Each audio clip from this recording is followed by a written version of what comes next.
Saya startkan recording, dia automatically dia discard everyone. Oh, okay. Terkejut semua orang. Ya, terkejut semua orang. Puan Sab, are you here? Sorry. Puan Sab, yang penting sekali. Alamak. Oh, Puan Sab, sorry. Saya startkan recording. Out of sudden dia discarded everyone. Minta maaf banyak. My technical error. Okay, back to you Fazila. Berapa kita nak start? 2:10. Is it okay, Puan Sab? Okay. Alright, see you in a bit. Okay, we start at 2:10. Alright. Right.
Assalamualaikum warahmatullahi wabarakatuh and good evening everyone. Welcome to our session. We will begin shortly, and while we wait for our remaining participant and guest speaker, please ensure your microphones and are muted to avoid background noise. And we also encourage you to use a stable internet connection. Feel free to keep your cameras on to make this session more interactive. We will begin in 2 minutes. Thank you.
Right. Dr. Puan, should we start? Okay. Bismillahirrahmanirrahim. Assalamualaikum warahmatullahi wabarakatuh and a very good evening everyone. Dear our distinguished guest speaker, Puan Sabarinah Marzuky, our program advisor, Technologist Dr. Muhammad Zahid bin Muhammad, their program chair, Encik Jasmandi bin Sharul, respected lecturer, my fellow postgraduate classmate, distinguished guests, and also dear participants. Welcome to the ESG sharing talk with title ESG Impact on Agricultural Supply Chain and Global Trade. This session is proudly organized by the student of Master in Plantation Industry Management 8770 UiTM Malacca, Jasin Campus. Before we proceed further, let me introduce myself. My name is Nur Fazilah binti Abdul Ghani, a junior agronomist and currently a postgraduate student here at UiTM Jasin. I am honored to be your master of ceremony for today's session, and I look forward to navigate this insightful discussion alongside all of you. To seek blessing for today's virtual gathering, let us begin our session with recitation of Kitab Al-Fatihah.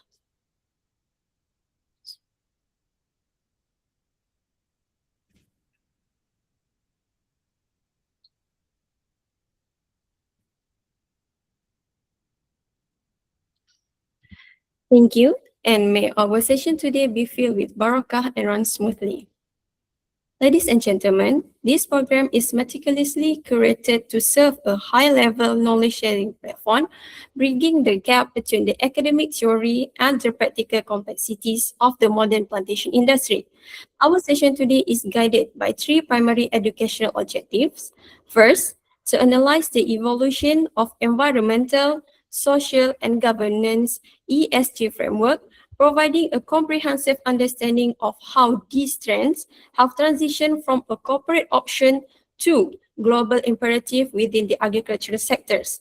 Second, to enhance technical competency in supply chain management by exploring the layer of agricultural supply chain and how sustainability metrics improve transparency, traceability, and operational resilience.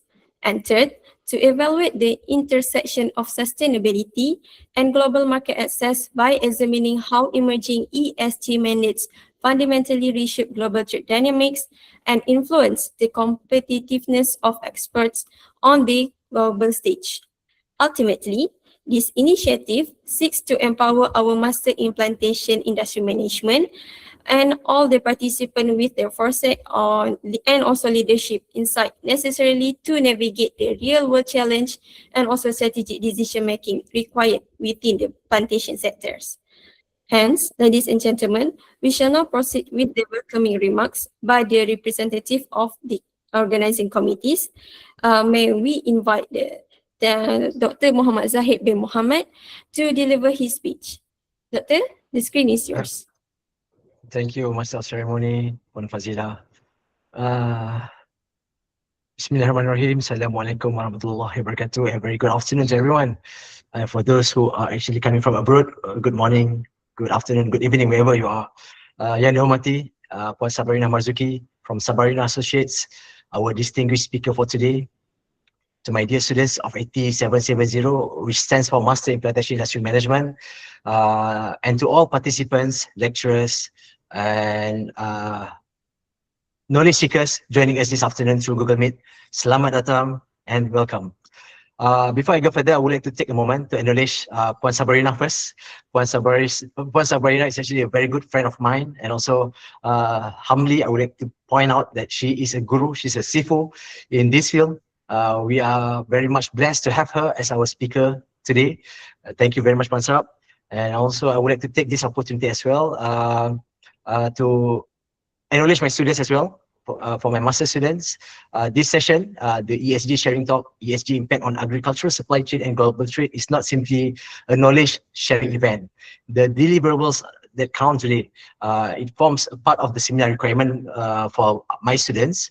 But what we are having here today, Majlis Ilmu, then also the knowledge that we are going to acquire later on, is designed to build in each and every one of you. Now, before I pass this event to our expert here, Puan Sabarinah, I would like to firstly emphasize why ESG, why today, why does this matter to all of us in this room and on this screen today. I want to share something that is very close to me. It just happened last 2 days, just this week, yesterday and today. Last Monday and on Tuesday, I had the privilege to participate in an international research workshop jointly organized by University of Oxford and MSPO as well. The workshop titled, I cannot recall the title, but the title was Oxford MSPO Inspire Lab, brought together researchers, industry practitioners, policymakers, and also sustainability experts. And across these 2 days, it is very clear, it's very apparent that intellectually speaking, several major themes have actually emerged coming from those discussions. Number one, regenerative agriculture. It is no longer about I may put this wrongly, but it's no longer about sustainability today. It is about how you are regenerating. That is one major theme that came out. And also, most importantly today, how are we responsible towards the nature that we have today, right? And hence, the reason why we have today, we are guiding each and every one of us through this ESG landscape and to connect this global team to practical realities. And we are very much honored to have with us today Puan Sabarinah Marzuky. She comes with an extensive knowledge of package and of knowledge and also experiences. Ladies and gentlemen, I hope you would enjoy this session. And back to you, Master of Ceremony. Thank you very much. Wabillahi taufiq wal hidayah. Assalamualaikum warahmatullahi wabarakatuh. Thank you for the welcoming remarks, Doctor. It is now my distinct honor to introduce our guest speaker for today. Puan Sabarinah Marzuky is a true veteran and a powerhouse of the world of plantation sustainability. She currently serves as the director of Sabarinah and Associates, where she leads a team of strategic partners to deliver high-level environmental and sustainability solutions. Within an impressive career spanning around 34 years, her expertise is deeply rooted in sustainability and social environmental assessment, land usage and human rights, also in the global certification standard, where she held their pivotal leadership roles in the RSPO task forces, focusing on legality, traceability, and national interpretation. Her vast experience transitioned from a corporate leader at the Sunderby Plantation to now directing her own consultancy, make her an exceptional guide for our discussion. We are eager to hear her elaborate further on these specialized areas of expertise and how they apply to the evolving ESG landscape that we are discussing today. Hence, without further ado, I would like to invite Puan Sabarinah Marzuky to take the virtual floor for her presentation. Puan, the screen is yours, Puan. Thank you, Ms. MC, as well as Dr. Zahid. Right, Assalamualaikum, and thank you for everyone for allocating your time to be here with me. I'll be sharing a bit of about what a little experience and little knowledge I have. I'm so humbled by the kind words from both the MC and Dr. Zahid. Thank you so much. Yeah.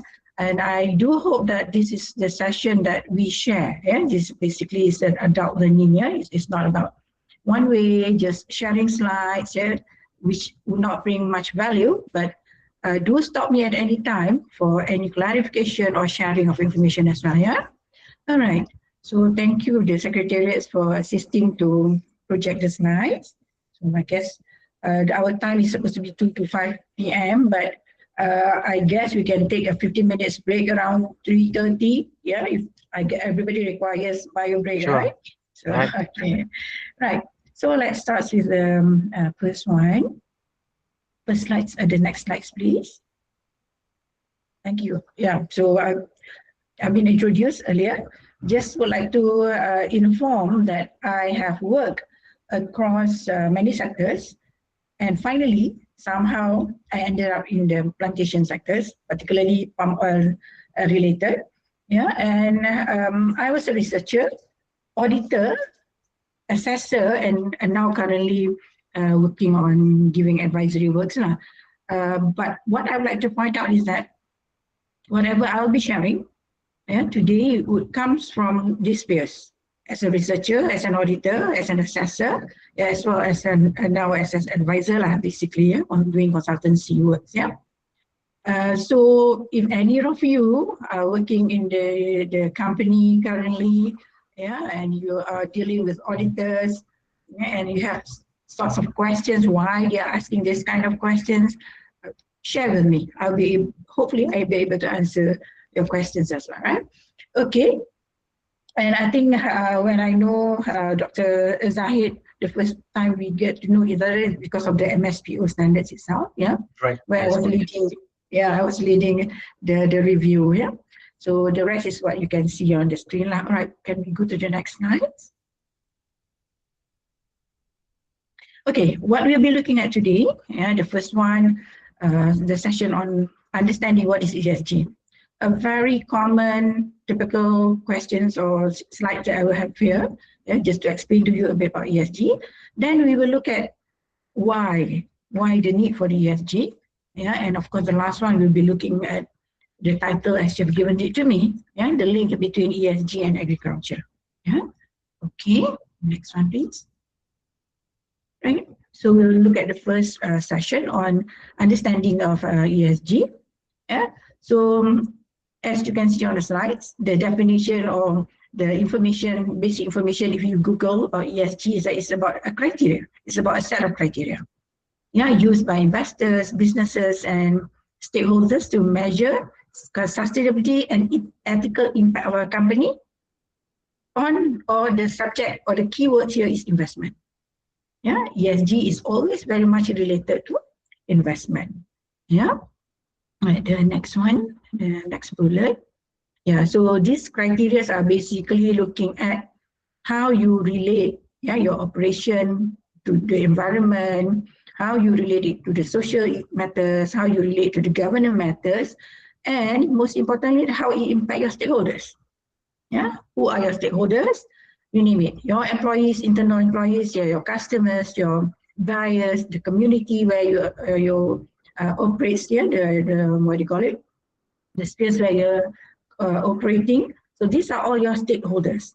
But the problem is as Malaysians somehow, pardon me for those who join us from other places, I will touch a bit about our culture as well. So these are the things that reality on the ground. So the problem with us Malaysians is that we take everything for granted easily. Yeah, so when we discuss about the definitions, yeah, sustainability, ESG, those kind of things, we tend to what do you call it? All jumble up, all mix up, yeah. And we will always say that I am more concerned about what I'm doing or what my buyer wants, but sometimes we tend to forget that we have other stakeholders. And we tend to not identify stakeholders who actually have impact on us or that we impact on them because to us they are troublesome.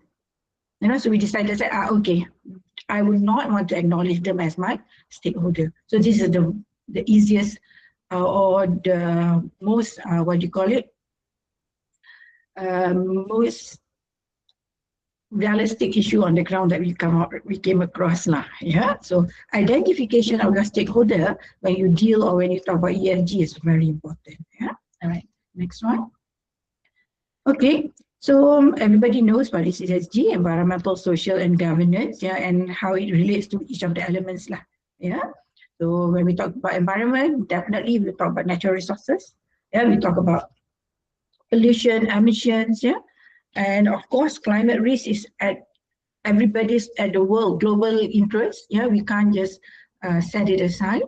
Yeah, we talk about biodiversity. Yeah, being a country that has among the highest biodiversity. Yeah, so we have to acknowledge that we need to protect the biodiversity. Yeah, so that is under the element of social, environment. Then of course we have got the issues or the social elements. Yeah, this is how we work with our employees, how we work with our communities, customers, suppliers, and other stakeholders. Yeah, okay. As I mentioned just now, stakeholders are very important. Sometimes we forget. Yeah, our suppliers, yeah, are also our stakeholders. Yeah, we take them for granted. We just explain to them that I need this, but we never ask them, how can you help us? Yeah, so these are among the things that comes under the social part of social element. And of course, you have the governance. Yeah, it's about how the organizations direct or control its operation, its management. Yeah, through being transparent. Yeah, the keywords is very transparent. Yeah, there are things about policy, about management, about ethics, yeah, about risk. So all of these are jumbled up in the governance part. All right. Okay, next one. Okay, so these are among the elements that you will find in the environment element, yeah, under the ESG. Carbon footprint, yeah. Again, people are talking about carbon footprint or carbon emissions, or carbon accounting, or carbon inventory. What is this? Yeah, so you will come up with, or you will come across lots of terms when we talk about ESG. But we have to be very clear what we are looking at. Yeah, carbon footprint or global warming.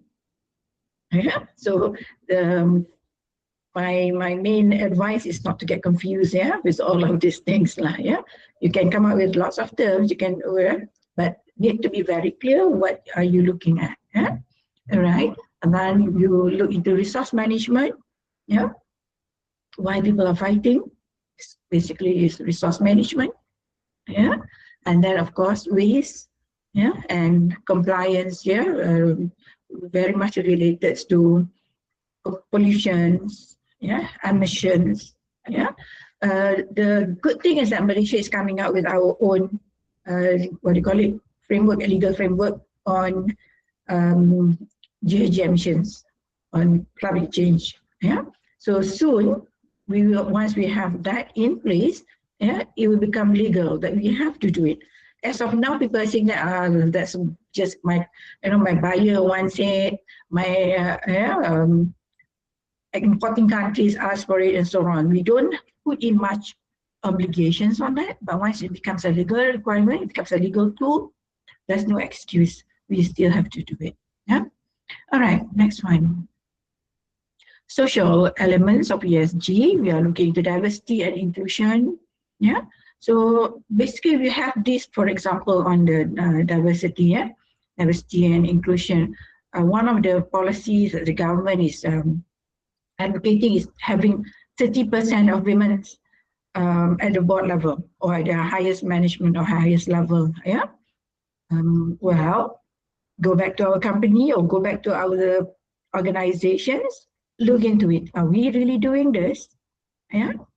Okay. And we talk also about diversity. Are we employing or are we engaging with our disabled or different abilities employees? Yeah. So these are the part that comes under the social component. Yeah. Of course, labor practices. Now, this is something which is very important, yeah, particularly to the agriculture industries, or to be specific for the palm oil industry, rubber industry. Yeah. And now that we are also moving back into cocoa, yeah, the government is also going back into another commodity, cocoa. So labor practices in these industries are very important to reflect us as a nation.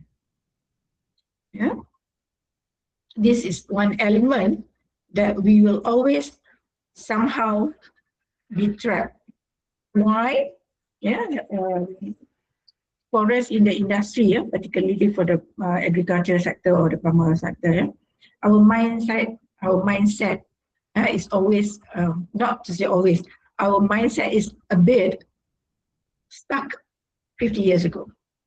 People move forward, we are still stuck in our practices 50 years ago. It doesn't move, except for a few companies who are really taking, lots of initiatives to look into good labor practices. Yeah? So that is another element under the social parts. Then you have community engagement. Yeah? When we talk about community engagement, it's not about CSR. Yeah? It is about building the community. Okay, and then you talk about human rights. Okay, this is one element that we'll be having lots of discussion later, I believe. Yeah, human rights. And of course, we can't run away from the word supply chain.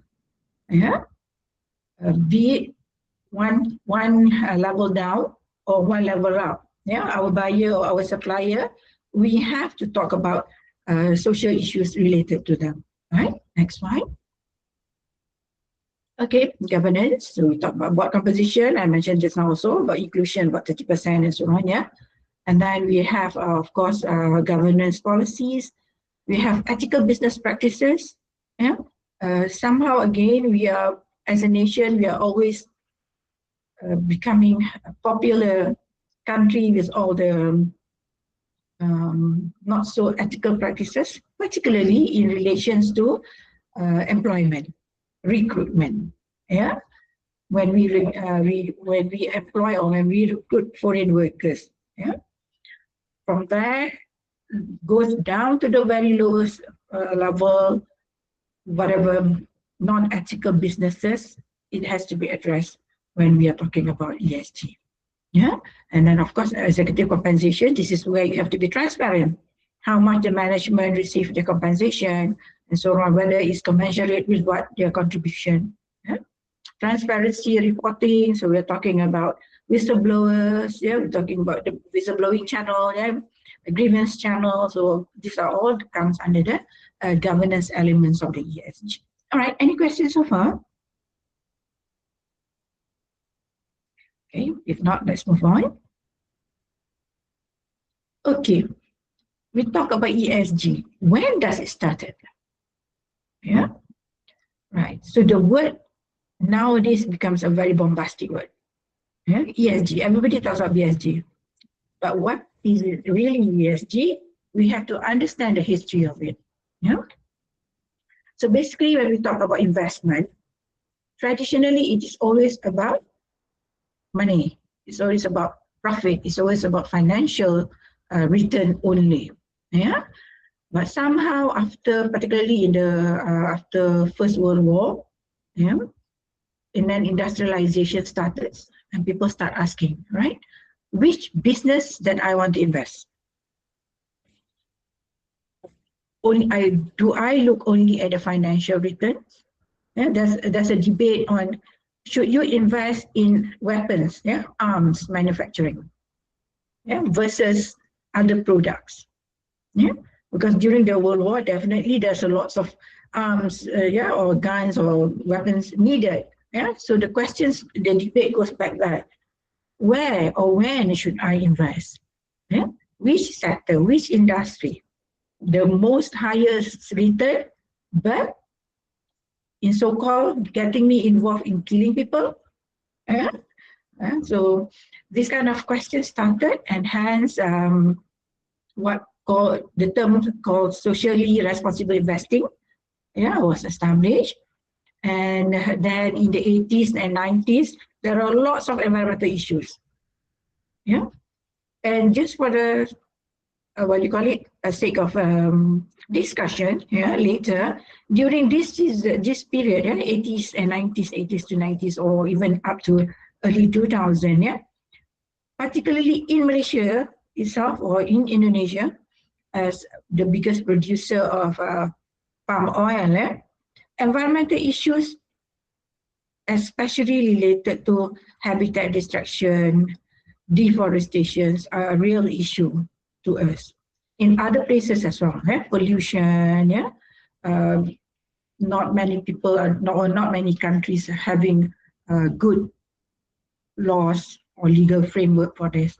For us, we already have our legal frameworks, in 1974. Yeah, and example, when we're gonna open up any land, 1987. Yeah, but if you go back and check for the EIAs in 1987, I guess it will be less than my 10 fingers. Yeah, but later, when everybody was saying that, how come you open up land without doing the EIA and whatnot, then they started saying that, we have to go back and do, and not just like cleaning up or similar, just do it for the sake of doing it. So these are the issues on top of the pollutions during the 80s and 90s. And for the industry, we also have the issues of transboundary haze. Any of you remember, or might be too young to remember that? Yeah, but because of transboundary haze, it's very much related to saying that it's actually the palm oil industry started it because of the slash and burns. Yeah, so these are the among the issues that triggers the concept or the implementation of the ESG. Right? Okay, so coming back to our slides, in 2004, the UN Secretary General initiated discussion among the financial institutions. Because at that point, people are already saying that the financial institutions are also the culprit, because you pay, you finance other people to pollute, you finance other people to, destruct the habitat, so that hence this kinds of initiative started. Next slide, please.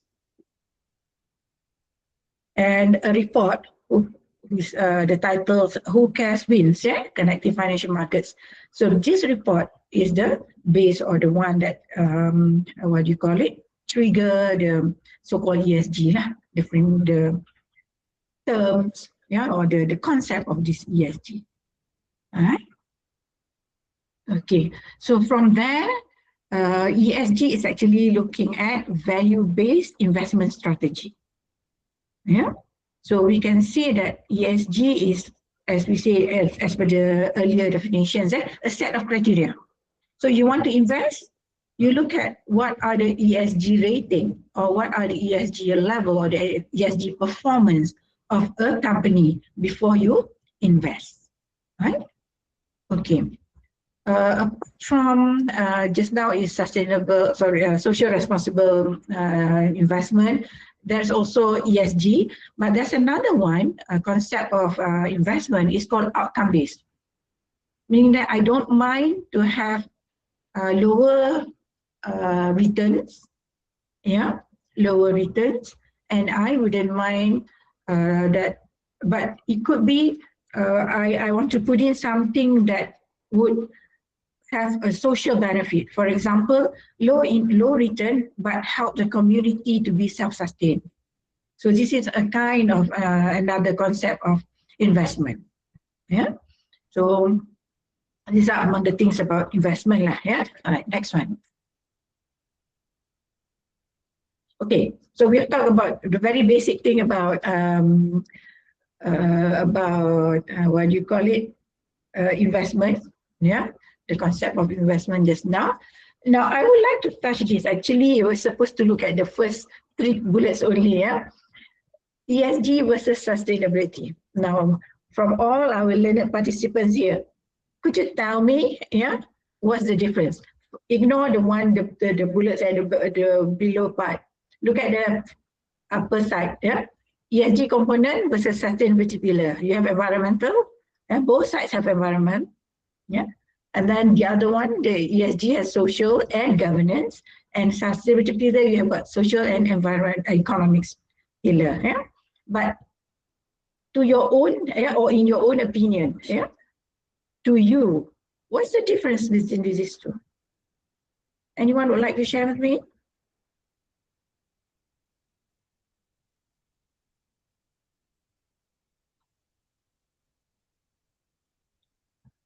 These two words are always used interchangeably. But what does it mean to you?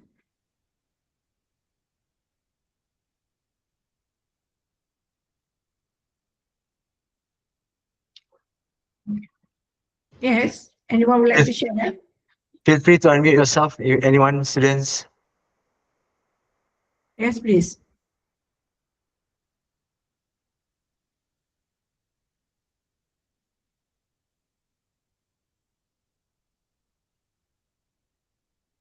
Now you're the future leaders. Hi, Tell me what's your thought. Yeah. hey, Doctor. Yeah, sure, I'm Melin. Evelyn. Okay, I'm Evelyn here from master student from Kuching, Sarawak. I believe. Okay, I think the difference between the ESG component and sustainability pillars is on the ESG part, it's more focused on how the company is evaluated. Means that purposely to assess the performance and risk.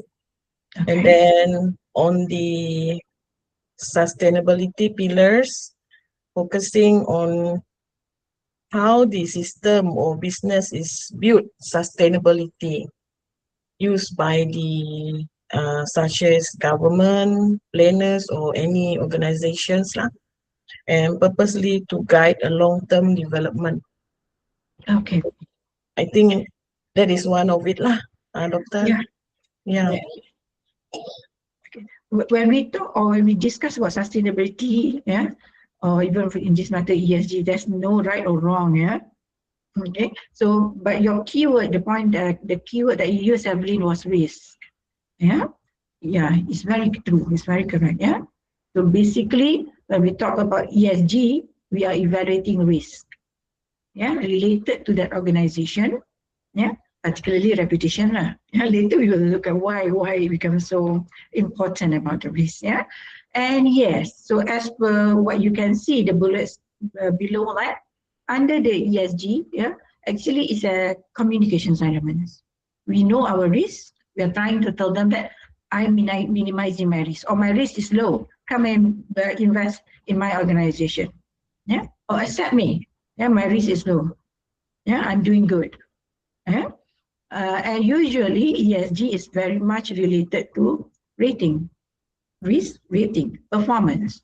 Yeah, you might have heard of organizations like RAM, Rating Agency of Malaysia, or you have heard of MARC, yeah, Malaysian Agency Rating. Yeah, so these are the people who come out with ratings.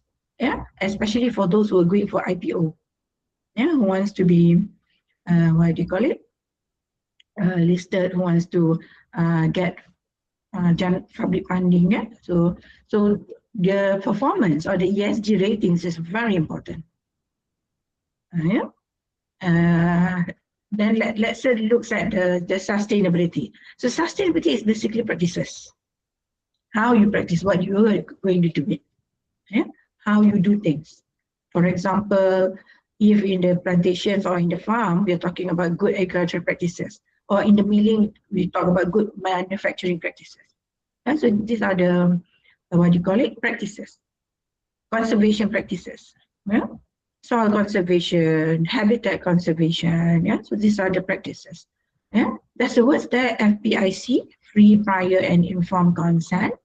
That's another sustainable practices that is always highlighted, or many people who are interested, because this is the first consent, or first, we call it as a consent, yeah? Consent related to, what do you call it, a development. When it involves community, yeah, so you have to get their consent. Yeah? So if anybody would like to know more about FPIC, we can have a different session on that. Yeah? Okay. So decent work practices, good practices could also comes under sustainability, under practices. Yeah. Okay. Under sustainability also, there's always the word 3 Ps. Yeah. People say people, planet, and profit. Nowadays they change it to people, planet, and prosperity. Yeah. But what is it? Yeah. So actually, this 3 Ps is established or started by Elkington. Yeah, he was trying to monetize the whole thing. Yeah. So if under ESG we're talking about risk, right? But this one is they're trying to monetize to show that how much we're going to lose or how much we're going to gain when we practice sustainability. Yeah. Okay. Then the next bullet under ESG we have framework. Yeah. That's IFRS 1 and 2, and we have got the Malaysia National Sustainability Reporting Framework under the securities. Yeah. But for the sustainability, we don't go into that under sustainability practices. We use the certification, example, standards. Yeah. For the palm oil, you have the RSPO, we have the MSPO. For other crops, for other commodities, you do have the MyGap. Yeah. Or internationally, you have what you call it, SAN, Sustainable Agriculture. Yeah. Or you have what do you call it, organic. Yeah. So these are among the standards of framework to look into sustainability practices. Yeah. And of course, all of these standards of framework sometimes can be voluntary, can be mandatory. I believe everybody knows, right? For the palm oil in Malaysia, we have a mandatory standard, the MSPO, as Dr. Zahid mentioned earlier, and voluntary depending on business requirement. Right? I saw some comments just now. Yeah. Sustainability is like concept focus on 3 Ps, meeting the needs now and tomorrow. Yeah, while SG is a framework to measure. Yeah, I agree with that. Yeah. So one is about practices, yeah, ensuring that what you have today, your great-grandchildren can still enjoy it. Yeah, I used to say that, yeah, we want to make sure that our grandchildren will still see or will still be able to look at a tiger, not in the zoo, yeah, but also at least it's in a while, yeah, rather than just in the museum. Yeah, but what do you call it? ESG is about performance. You're right. Okay, anyone would also like to share anything?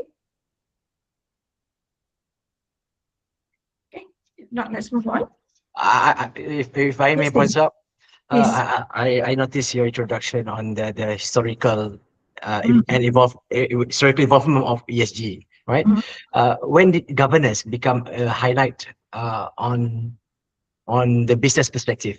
Oh, I mean, let's look into these two differences: ESG versus sustainability. It's not versus ESG or sustainability. Governance is actually the major difference here. When did it start, and what triggers governance to become a major pillar? Yeah, okay. I think the concept, just as per the previous slides, yeah, when UN started it, they already knew it. They already know that these are the risks, particularly when it involves financial.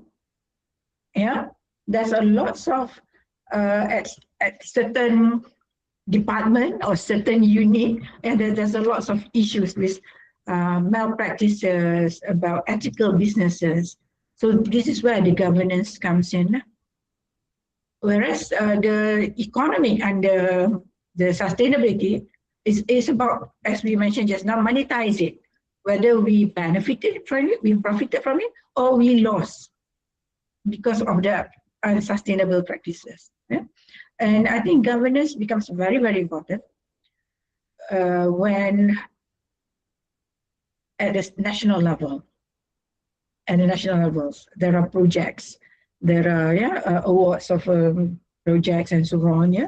But you have to be transparent in all of the what do you call it, awarding of projects, that kind of things. So it is no longer only at the government level, but you will go down to the very lowest levels. Whoever are involved in that project. So that's why in this manner, it's always at the very top, at the board level. So under the ESG, governance is always driven by the board. They should have some board committee, just to look into governance. Right? Sustainability can be at the board level, but usually it comes under, to be honest, I've seen sustainability comes under communications, and there's a sustainability department on its own, but it can also comes in any other department, whereas governance, it is always at the highest, at the low board level. Okay. Anybody else? Anything else you want to share?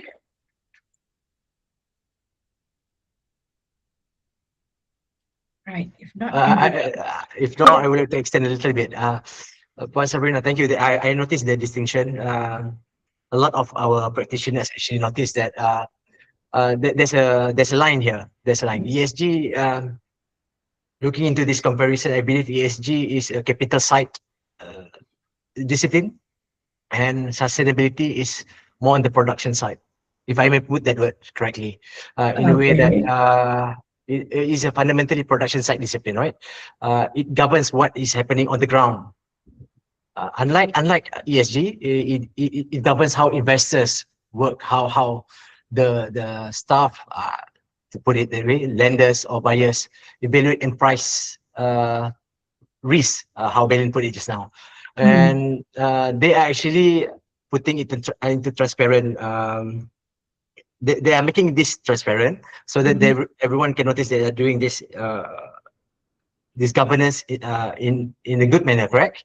But here's the danger lies for our plantation operators or agricultural operators, especially smallholders. You can be sustainably certified regardless of what certificate they have, but how about ESG? Would they be, we talk about governance as well. How well are they in complying to governance? I noticed that gap just now. Whether are we doing that? Are we having that level of governance as well for the micro smallholders?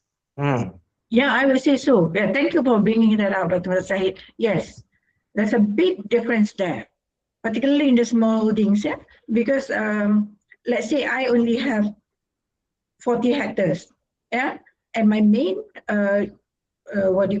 concern will be whether I'll be profitable or not. So how I engage my employees, or my casual workers, that's not my problem. I would tend to look into whether it brings money or not to me at this point in time. Sustainability practices, I might do it. I might, your so-called regenerative, practices. I've been doing that. I give back all the biomass to the land, to the soil. I do that. Despite my main, intention was to dispose it. Instead of calling people to get all the biomass out from my farm, I would put it back. So might be a different intention, but it still serves the purpose, so it doesn't matter. But yes, you're right. So there is a distinctive, or there is a very significant difference. So that's why when we talk about ESG, it's more about investors. But please do remember that even the smallholders, when you want to get your loan, when you want to try to get some financial instrument, and they will still be looking at whether you have any violations, environmental violations or social violations, but very, difficult for people or for external parties, for stakeholders to point that, you are not doing good with your workers. So you might not be so-called able to employ people. You're using casual workers. And compared to the big organization, you have employees. You have to be transparent. Yeah. Hopefully we can look at that, because I do have a few case, not to say case study, but some sharings on how company operates. Right? All right. A very interesting subject, Dr. Zahid. Okay. Shall we move on? Sure. Okay. Next slide, please.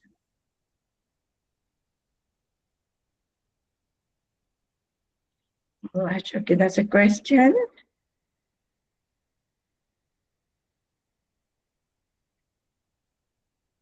Well, from Hezron, it should apply to all, but yeah, to what do you call it?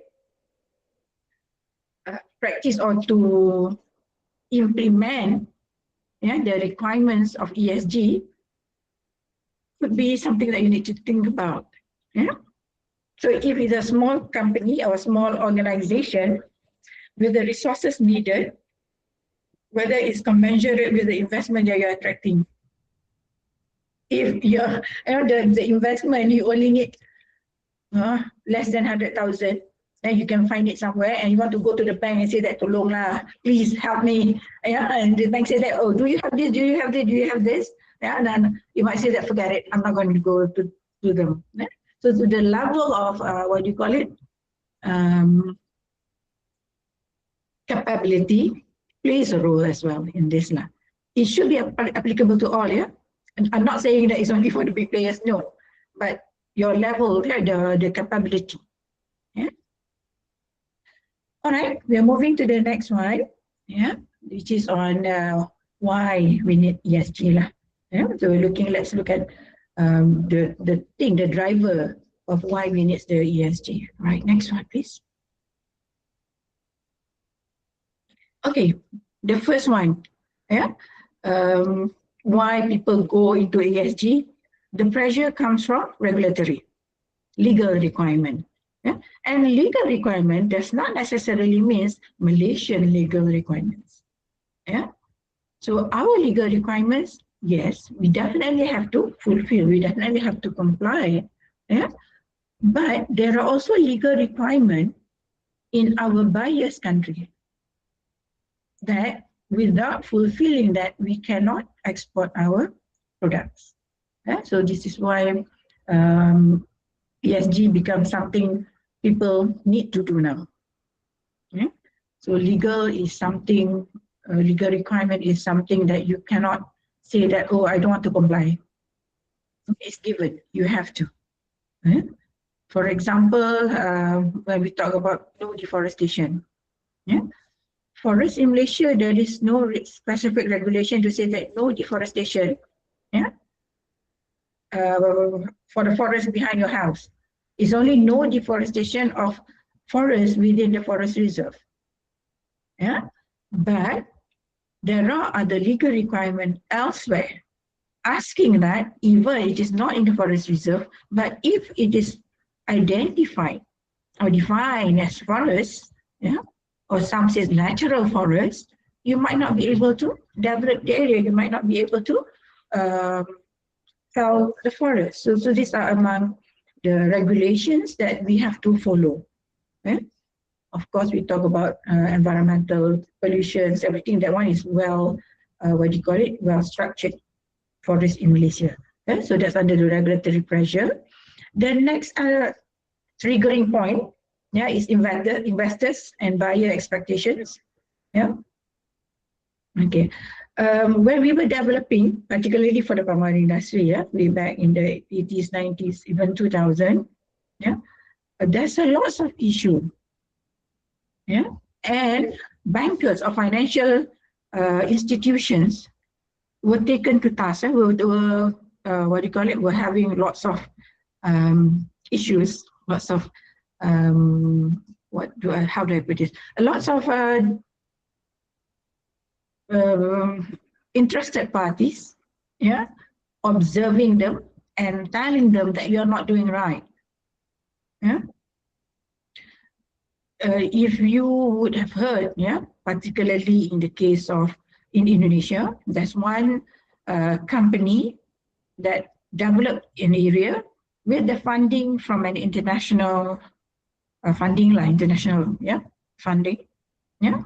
But when they develop the area, it has displaced communities.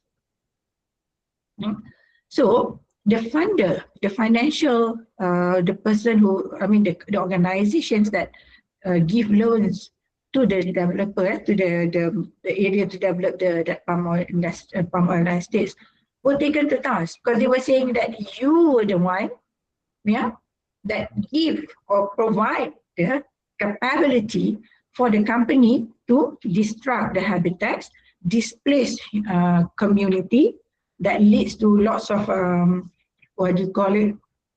issues, particularly land grabbing issues and so on.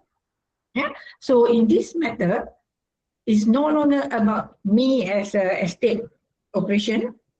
I open up the land, but it will link back to the financial, whoever giving me the financial instrument, the one that backing me up, the one that's supporting me. And now, we talk about investors. On top of the loans, that kind of financial instrument, you also have investors. People with lots of funds. In early 2000, if you have heard, one of the world's biggest fund, Norwegian pension fund. So Norwegian pension fund pulled out for Malaysia, almost all of the big boys, except for one company. Why? Because that company has some kind of ESG, some practices lah. I would not want to name, but if you go back, you can do some you Google, you will turn out lah. Norwegian pension fund pull out from all the big boys. So these are the reason that triggers. You have to implement or you have to start doing something about ESG. Consumer awareness. So this one is very much related to emotion. Very much related to emotion. Why? Because the consumer has emotions attached to it. When they are more aware, then they will go for it. Do you know that in Australia there is an app? They can scan the QR code to know whether there's palm oil content in it or not, which assists them to make decision if they don't want to buy that. And also there are products with a label of no content of no doesn't contain palm oil, something like that. But in Malaysia, if you put that kind of label on your product, it's against our law. You can be taken action. You can be action can be taken against you. But in other places, no. But they do have this kind of platform. You scan and to get to know whether it contains palm oil or not. So this related to palm oil, related to for ESG. If you remember the anti-palm oil campaign, again in the 90s, early 2000, it was at the peak. So you can see titles, things like burning up Borneos or cooking the orangutan. There's a lots of titles that if you Google, you will see it. And I think one of the most effective one that I myself also got emotional when I saw this advertisement is the Nestle Kit Kat. Again, these are all the very old one, but if you Google, you can still see that. Where it says that the destruction or the brands, in this case, I mentioned it because there's a video on it. It linked the destruction of orangutan habitat to the making of Nestle product, or in particular the Kit Kat finger lah. If you have got time, go and search for that video. You will see what I mean here. And I think the quite recent one, not that recent, but the most recent one about against advertisement against palm oil is this Iceland advertisement, Iceland supermarket. Yeah. The rank, I think it calls rank 10, something like that. It's about the girl, the what do you call it, one child, and having the orangutan in the house, something like that. So these are the things that create awareness. Yeah. For those who really works to create awareness on anti-palm oil, yeah, to me it was a very successful campaign. Yeah, everybody got interested. Everybody got said, no, we don't want to buy palm oil. Unfortunately for us, yeah, our goal for palm oil campaign was never that good. So when it comes to consumer awareness, yeah, even if I ask my children, hey, do you know that in our house, which of the household product that does not contain palm oil? You will get that, because we don't have that kind of awareness. Right? So in this case, yeah, China is growing up, with awareness, consumer awareness. Yeah, they are very particular about buying sustainable products, not just anything lah. Yeah, for us we are still, it's what do you call it? It's pricey. We will go for the least, the cheapest, and so on. But the awareness is not there. Yeah? So these are the things that trigger ESG. Right? What's up? Do you want me to share the video? The rank 10? Yes, why not? Yes, please. Okay, sure. I just to let you get a 1 minute break. I would like to Okay. share to you the rank 10 video coming from, I cannot recall what's the shopping mall, but I believe I've shared to my students as well, just to bring each and every one of you the agenda on how people view palm oil. 1 minute, Yeah, please. I'll take the screen, Aiman, 1 minute. This one.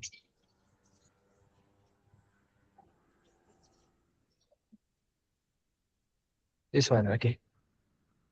And I don't know what to. There's orangutan in my bedroom and I don't know what to do. She plays with all my teddies and keeps borrowing my shoe. She destroys all of my houseplants and she keeps on shouting, ooh. She throws away my chocolate and she howls at my shampoo. There's a orangutan in my bedroom and I don't want her to stay.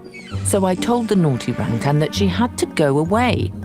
Orangutan in my bedroom, just before you go, why were you in my bedroom? I really want to know. There's a human in my forest and I don't know what to do. He destroyed all of our trees for your food and your shampoo.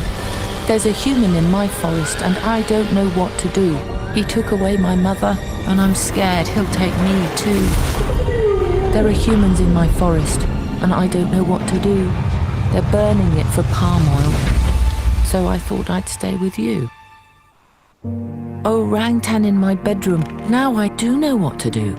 I'll fight to save your home and I'll stop you feeling blue.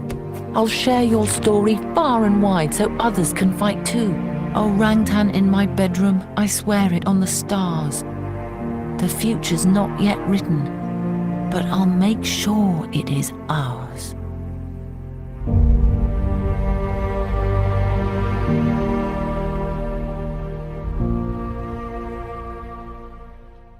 Yeah, that's pretty much it. Back to you, Pansal. Yeah. Then There's a orangutan in my bedroom. Kit Kat as well, the Kit Kat, the finger as well.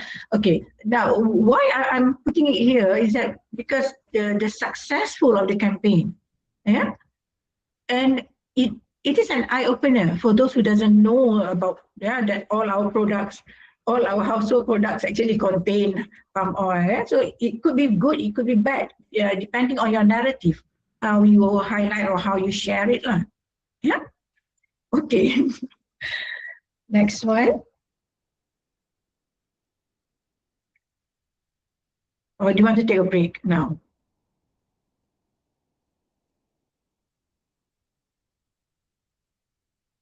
Fazila? I just follow right there. Depends on our speaker. Should we take a break, Puan? Okay. Okay. I think I completekan a few more and then we can take a break. Yeah. Okay, sure. Sure. All right. Okay. So the next one, we were talking about why, what triggers the ESG needs, the needs for the ESG. So we talk about legal requirement. So these are among the examples of the legal requirement, not only within our country, but also from our buyers. Yeah, so we talk about EUDR. Everybody heard about EUDR, talk about EUDR, but what is it? What's our commitment? What do we need to do? And so these are the extent that when it talks about supply chain, we have to understand. As a supplier to the next level, yeah, there's a requirement that we attach to the batch of the products going into EU, yeah, saying that these products were not manufactured in the area that has gone through deforestation or has not gone through, what do you call it, social issues, labor issues, that kind of things. Yeah? So to come to get that kind of statement or to come to that kind of commitment, you definitely need to know where you source your product from. Where are your suppliers? Yeah, so the what do you call it? The legal requirement, despite it is in the buyer's side, yeah, indirectly we will have to follow up to the very upstream, which is the farm.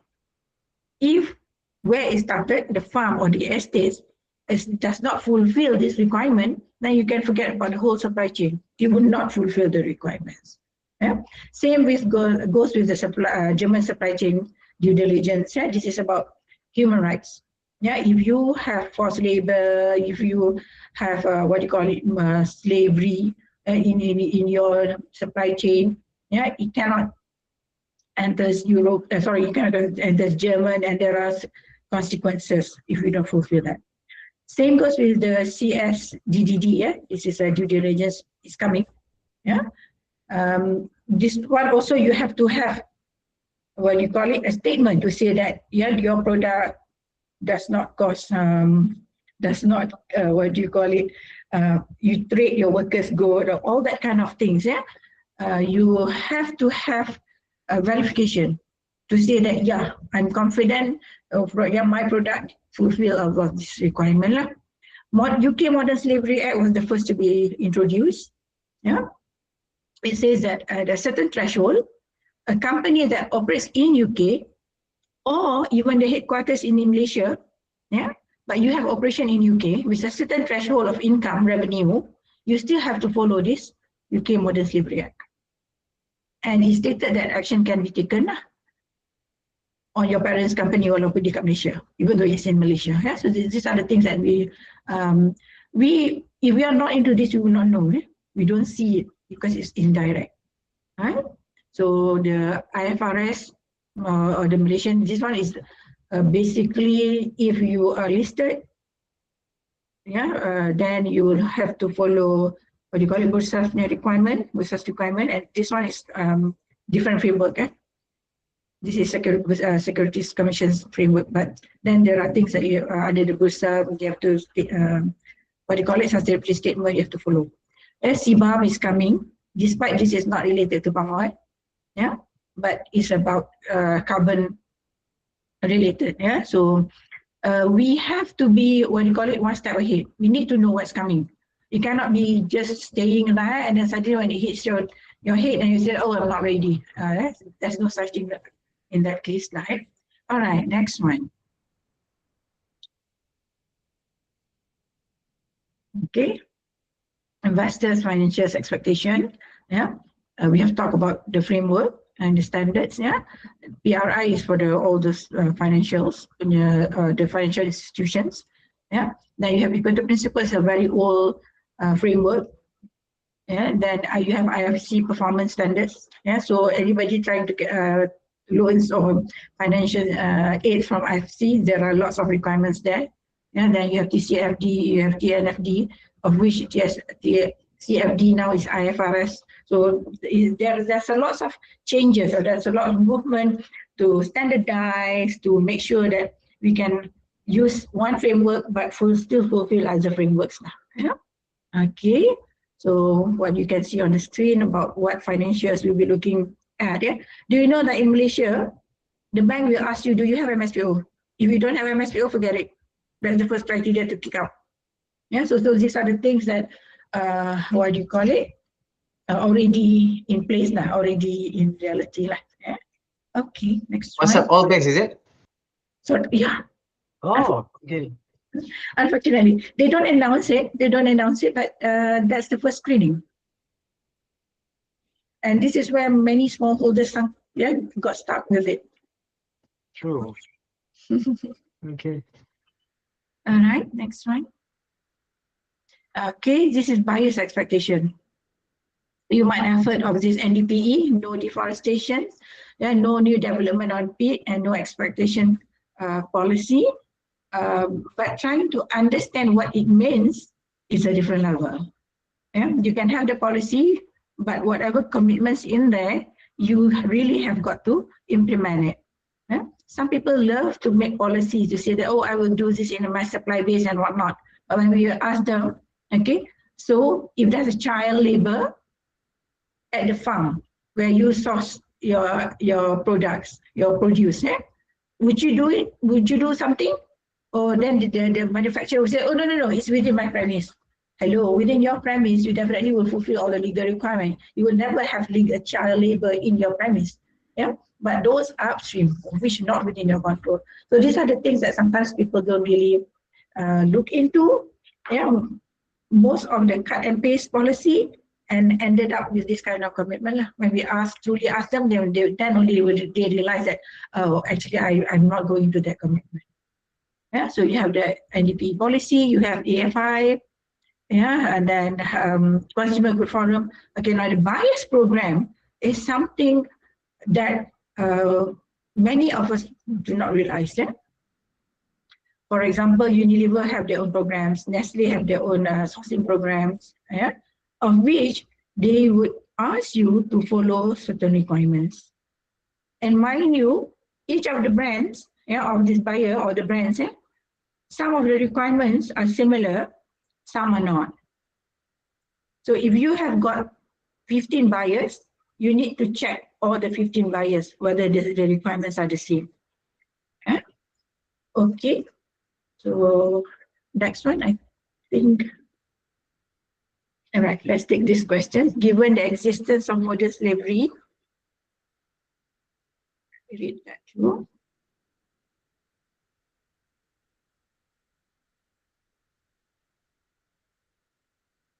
Sorry, Puan, my question is quite long. No problem. Sorry. Okay. It's a very interesting questions. Yeah. But I think it will take some time. So we can answer to this before we go for our break. Yeah. Boleh? We can do that. All right. So the question is that given the existence of modern slavery legislation within the ESG framework, why do issues such as child labor still exist? Yeah. Again, yeah, there are many factors looking into it. You stated here Democratic Republic of Congo, yeah? But it's not only in Congo, elsewhere, everywhere also we are having the same issues. The first thing is that country itself, does it has a regulation on it? Is there any, legal framework stating that no, you cannot employ or you cannot practice child labor. Yeah, that is one matters. The other thing is that whoever buys from these operations, do you have a policy on this? Are you putting up requirements to say that when you supply this material to me, you have to make sure that you don't have child labor in your supply base? Yeah, you tolerate your employees due diligence, decent work. Yeah, if the buyer is not insisting on this, yeah, the first level of buyer from the mining, and then you go to the first level of buyer, yeah, then it will be the same way as long as nobody goes and interrupt that supply chain. There are many factors, particularly if the materials are very much limited. Then you would not be able to, just say that, oh, you have to do it. Then you will not get the supply. Yeah? But if the supply is abundant, then you can have your own requirements. Yeah? You can have it in phases, meaning that, okay, for the first engagement, you do this level first, then go to the next level until it's fulfill all the legal requirements now. But mind you, from the experience in the palm oil industry, for you to get your supplier really fulfill your requirements, yeah, I was involved starting with the RSPO way back in 2008, 2005, yeah, and you will only get people to move forward to really look into fulfilling the legal requirement, I guess about 10 years ago. So it's not that easy. And that's the reason for me being double advocate. And I always ask, yeah, those who use the EV, yeah, what's your stand on this? Yeah. So I will not advocate people to buy it. I will get all the EV people, manufacturer got mad at me. No, it's the thing is that you've got to understand. Yeah.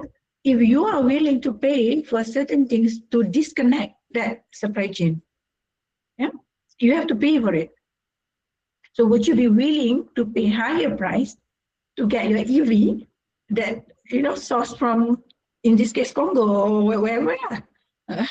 So these are the things that we need to advocate to everyone to understand. If you don't put a stop to it, then don't expect the issues at the very, upstream level, where the source of the problem is, would be, eliminated. There's no chance. Yeah. For example, in the palm oil industry, when we started to say that, okay, all transporters must fulfill safety and health issues, for example, yeah, then that you will get transporters say that I'm not going to work with you. I'll go to others.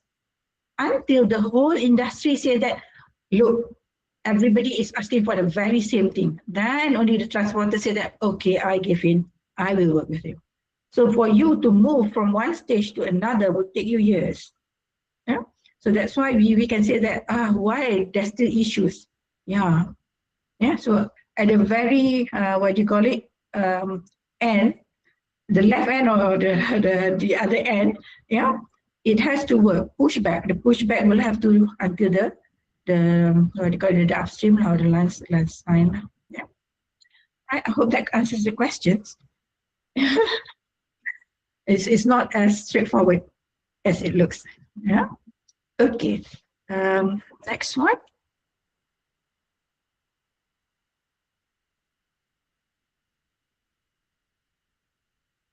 Okay. Okay. Since the slide's not moving yet, let's have I want. Okay. Great. It's moving now. Okay. All right. Okay. So this is I think the last slides on what's the triggering point for the ESG, yeah? Okay, so the awareness, brand accountability, we talk about this, why the advertisement is not got out, yeah? But these are the things, for example, in the palm oil industry, you will have a lots of monitoring or lots of platform, yeah, advocating either buying palm oil or not buying palm oil. Yeah. The first one here, you can see you have this certified products, be it RSPO or be it MSPO, where you have the logo to say that contain palm oil, certified palm oil, sustainable palm oil. Yeah. Just like timber products, there are also those who really fulfill the practices, really fulfill the sustainability practices. There are also those who are not, meaning that there's a mixture of sustainable products and non-sustainable products. Yeah? So in the logo, you will look at, it says that fully or contain sustainable products, or some say that fully certified. Yeah? So when you look at the logo, you need to understand what it means to you. Yeah? Any, whoever loves to drink coffee, you might have come across the green frog logo. Yeah, if it's cocoa, it's a brown frog. Yeah? So these are among the logo or the claims. Yeah, to very much related to the sustainability practices, which is implied in the ESG to see that they're doing well. Yeah, or they cater, or they take care of the environment, take care of the labor, that kind of things. Yeah? So you have logo, you have certification, that sometimes becomes a request from your buyer. They request you to have this kind of certification before they buy your product. Yeah? The third bullet is WWF Palm Oil Buyer Scorecard. So there are NGOs who evaluate you either on annual basis or biannual basis, where you where are you, where you are, yeah, in the levels of what do you call it, your implementation. Yeah? So WWF Palm Oil Scorecard, similar to the last one, SPOT, SPOTT. This is a ZSL, Zoological Society of London, where they have the assessment to say that, okay, these are among the companies that are doing, that fulfill certain things. They have criteria. And if you fulfill that criteria, you got the ranking. Yeah. So a good thing about it is that there are many Malaysian companies has top rankings in both lah. Yeah? But there are also lots of Malaysian companies that not even included in the rankings. Yeah? So and they have some connotations when they put it there, that with low ranking and whatnot. Yeah? So despite, as an organization, you will say that I'm not bothered. Unfortunately, there are other people who are interested in you and who, without your consent or with your consent, will still evaluate your performance and put it up for public to evaluate where you are or who you are and what level of implementations you're doing. So in this case, indirectly, yeah, it will attract other people to look at you. Some will make you an idol if you're at the top rank. Some will say, okay, we don't deal with these suppliers. Yeah, so when we don't deal with these suppliers, are the worst case scenario. Yeah. All right. So if you look at the right-hand side, my right-hand side, why this affects plantations or why this affects in the agricultural industries? Yeah. Brand and retailers cannot defend. Right? If they are being attacked, you're the first one. Yeah, in the case of one organization, when they were cut off or when they were in the global news saying that they're doing something not so great, then there are their buyers who say that, oh, I've already cut ties with this company. Yeah, so these are the level of nudge, the level of triggering that you don't want to be associated with. Yeah, whereas there are other companies who say that, okay, yes, I know my supplier is not doing great, but I'm taking the first approach to engage with them. I'm giving them 3 years to fulfill the requirement. Yeah, I'm working with them. And so it depends on the organizations, the buyer's organization, but it definitely will affect as a source, as a supplier who produce or send my produce to the next level. Whatever decision made by the next level will always have impact on me. Yeah? So this is why you want it or you don't want it, you have to look at who you are selling to.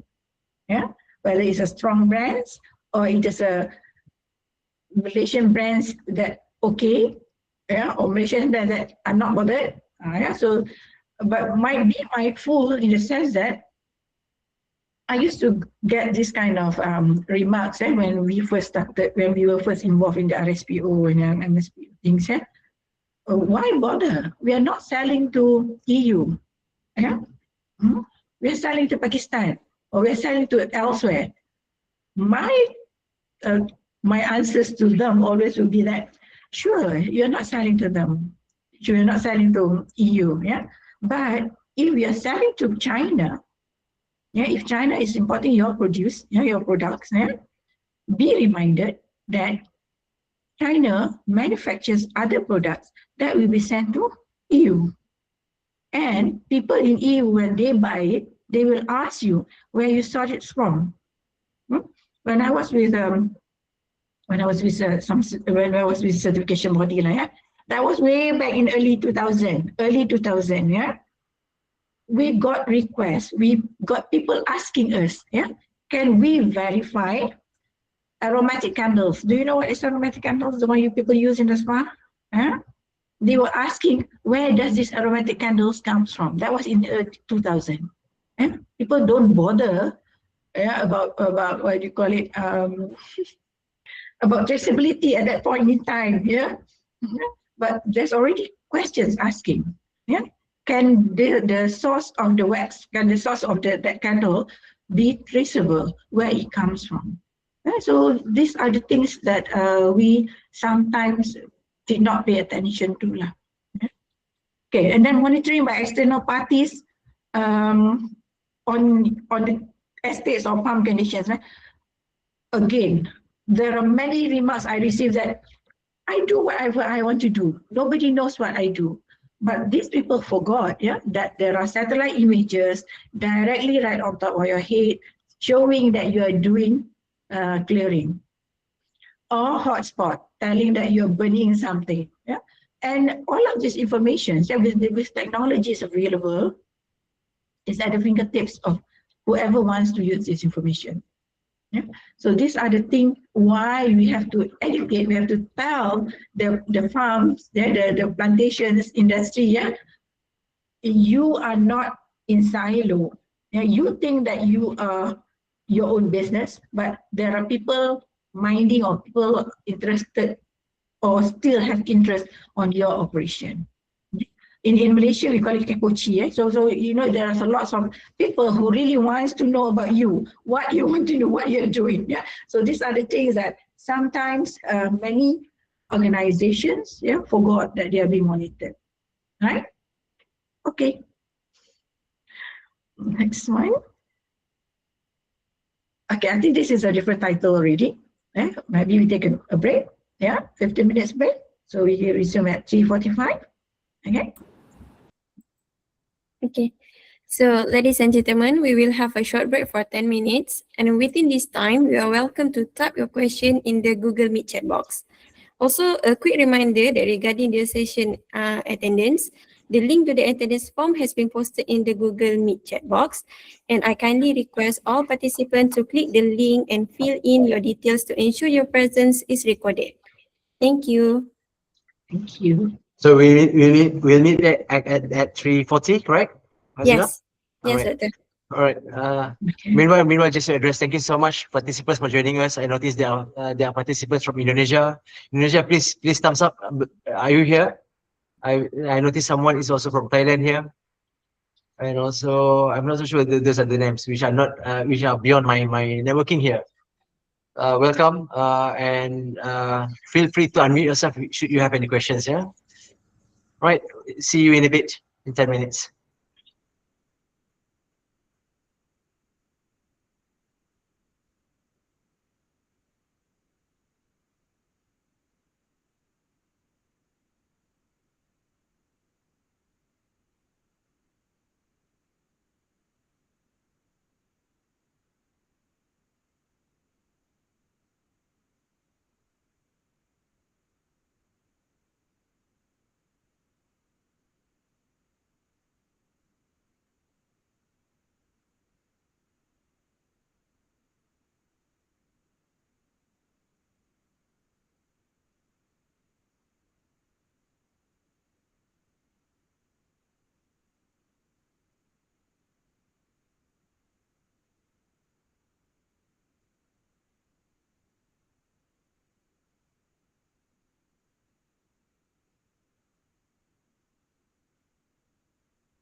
Hi, Dr.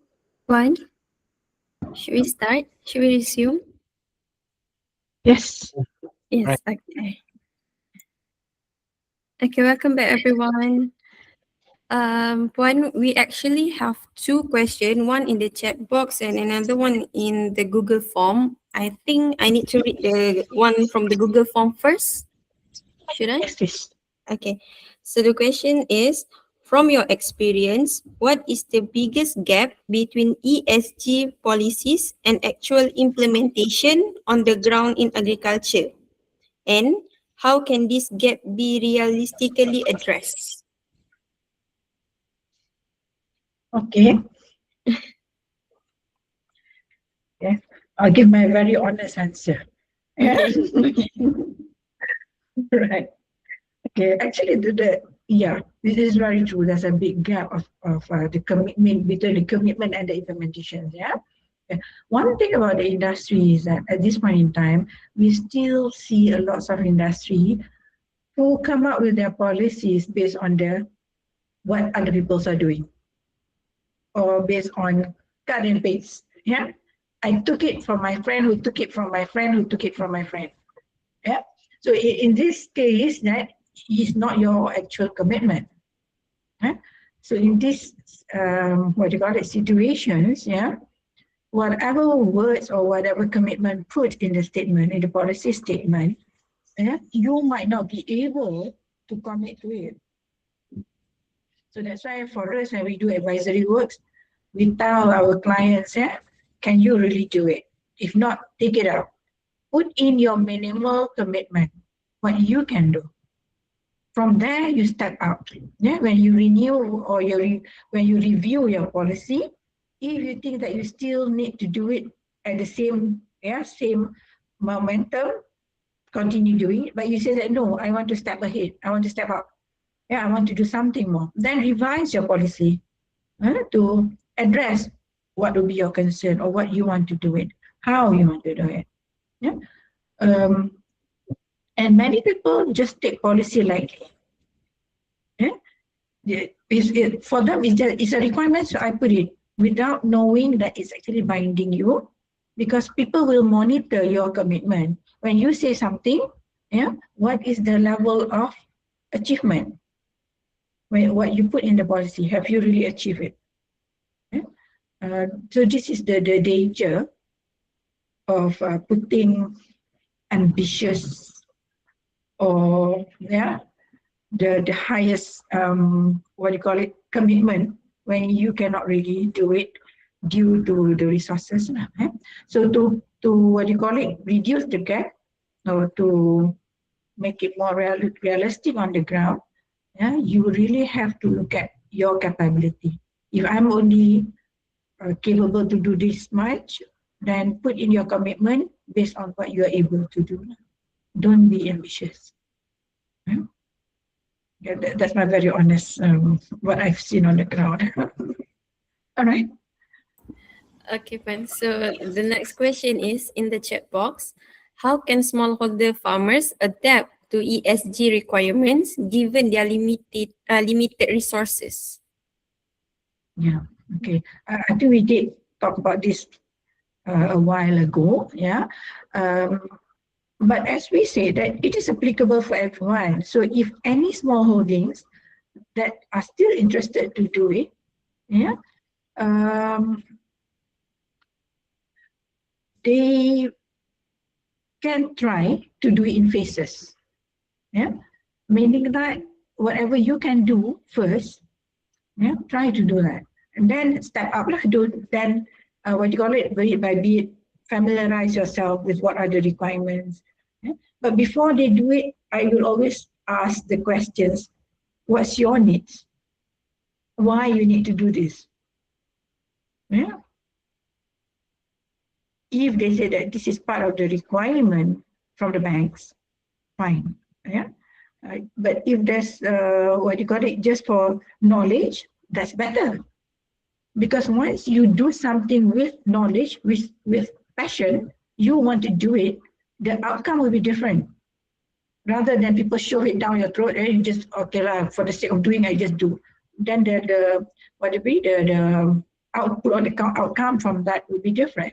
Yeah, so in this sense, if the smallholder still wants to do something on ESG, which is very good, do it in phases, do it in small steps. Unless there are people who are willing to help you all out. I think there are also a number of ESG experts in these sessions, in this forum. Yeah, please feel free to share your information, your experience. Yeah, because I am not working very much on ESG for the smallholders. Yeah, so I might not have that information firsthand on why small holdings are looking into this. Yeah, okay. Please share. Yeah, right. Okay, any other sharing or any other questions? So I noticed as well, Puan Sab, there are many experts who are also joining here with us today. Right. Feel free to jump in anywhere with Puan Sab's permission as well. If you would like to have your points heard as well. Saya tak nak sebut nama lah, tapi ramai saya perasan tadi. Kan? So please, please share. Silakan. I noticed Jasmadi tadi also raise up his hand. Kenapa Jasmadi? Yes. Point? Oh, okay. I just want to share in the previous slides. Puan Sabarinah. Hi, Puan Sabarinah. Long time no see. Hi. Yeah. Okay, I just noticed in previous slides that there is a SPOTT. Yeah, SPOTT slides. So just want to share that what our experience lah. My experience, there is a bank requesting for the ESG report.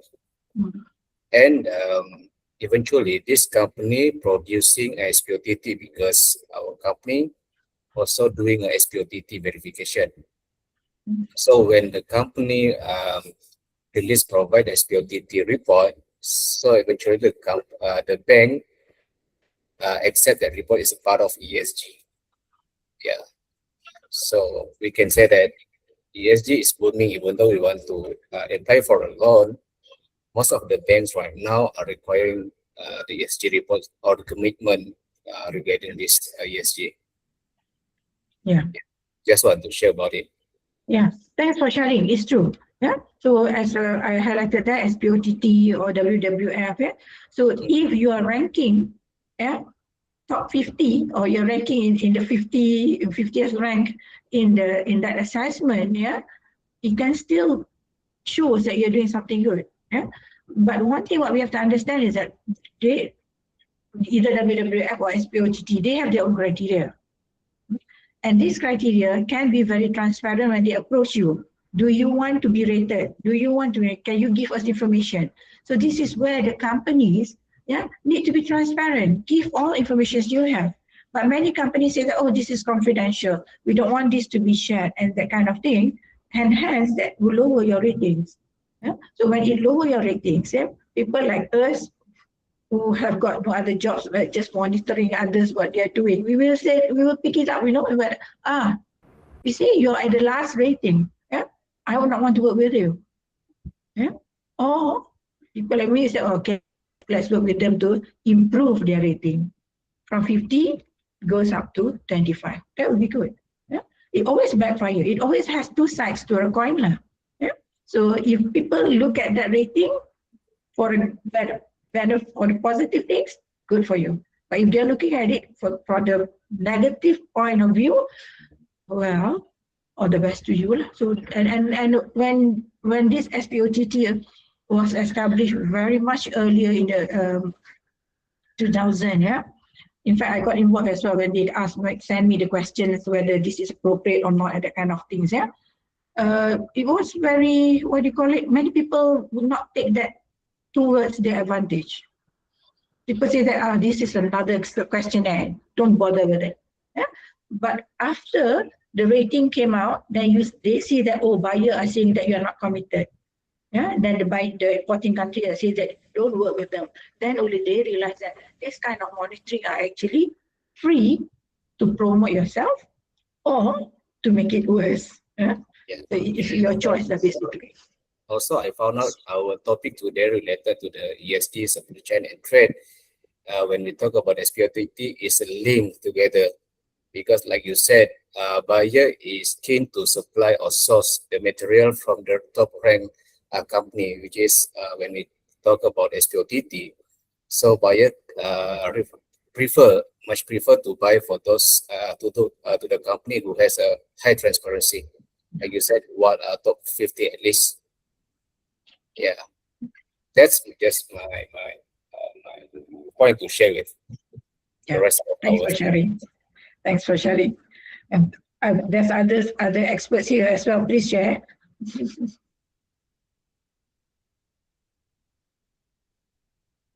All right. Any more sharing or any more questions? Yeah.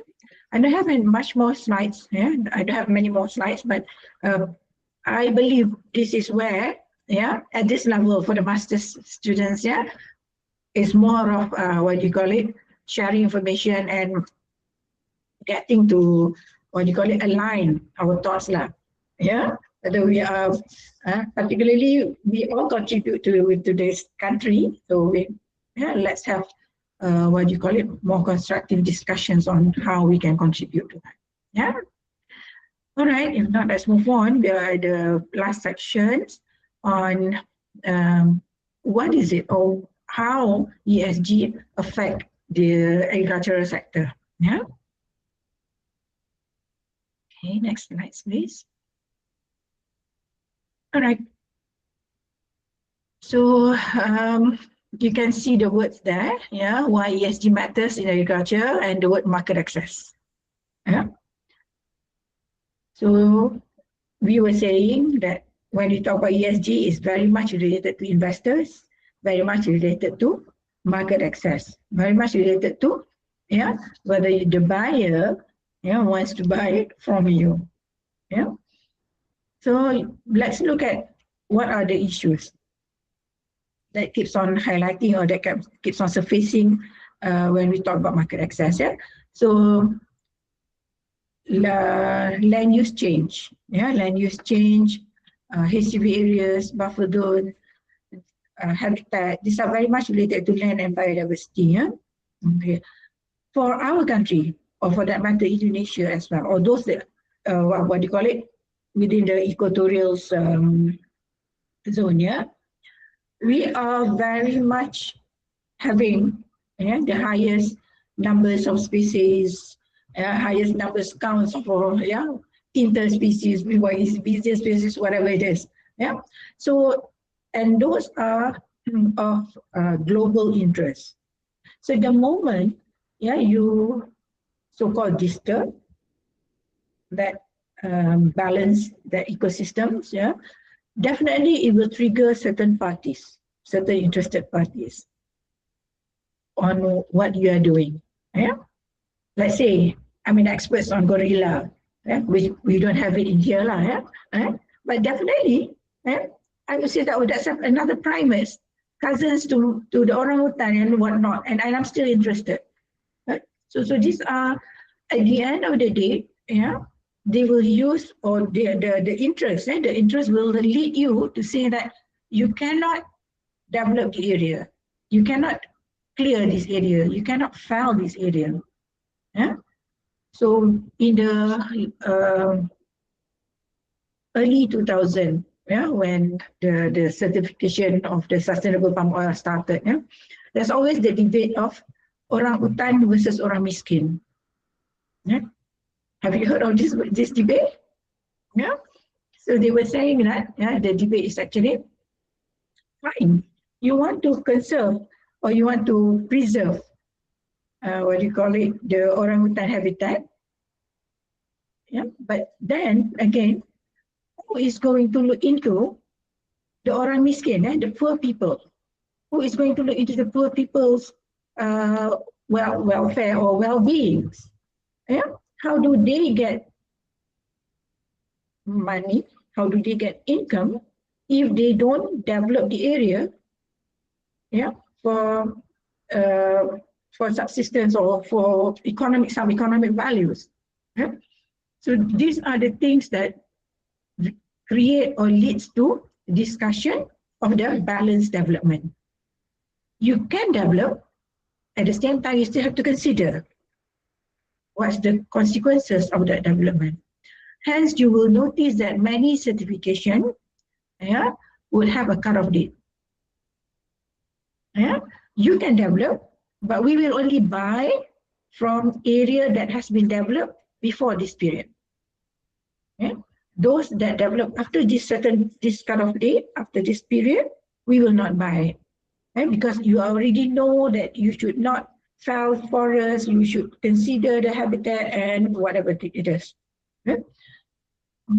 Unfortunately, people who are not in this engagement, who are not in this debate, who doesn't follow this debate, they would not know, and they still continue to fell the areas, continue to develop the areas, be it for palm oil, be it for rubber, or for nowadays I don't think rubber is becoming, it's only a small holdings now, but for palm oil, it's still, people are still developing estates for that.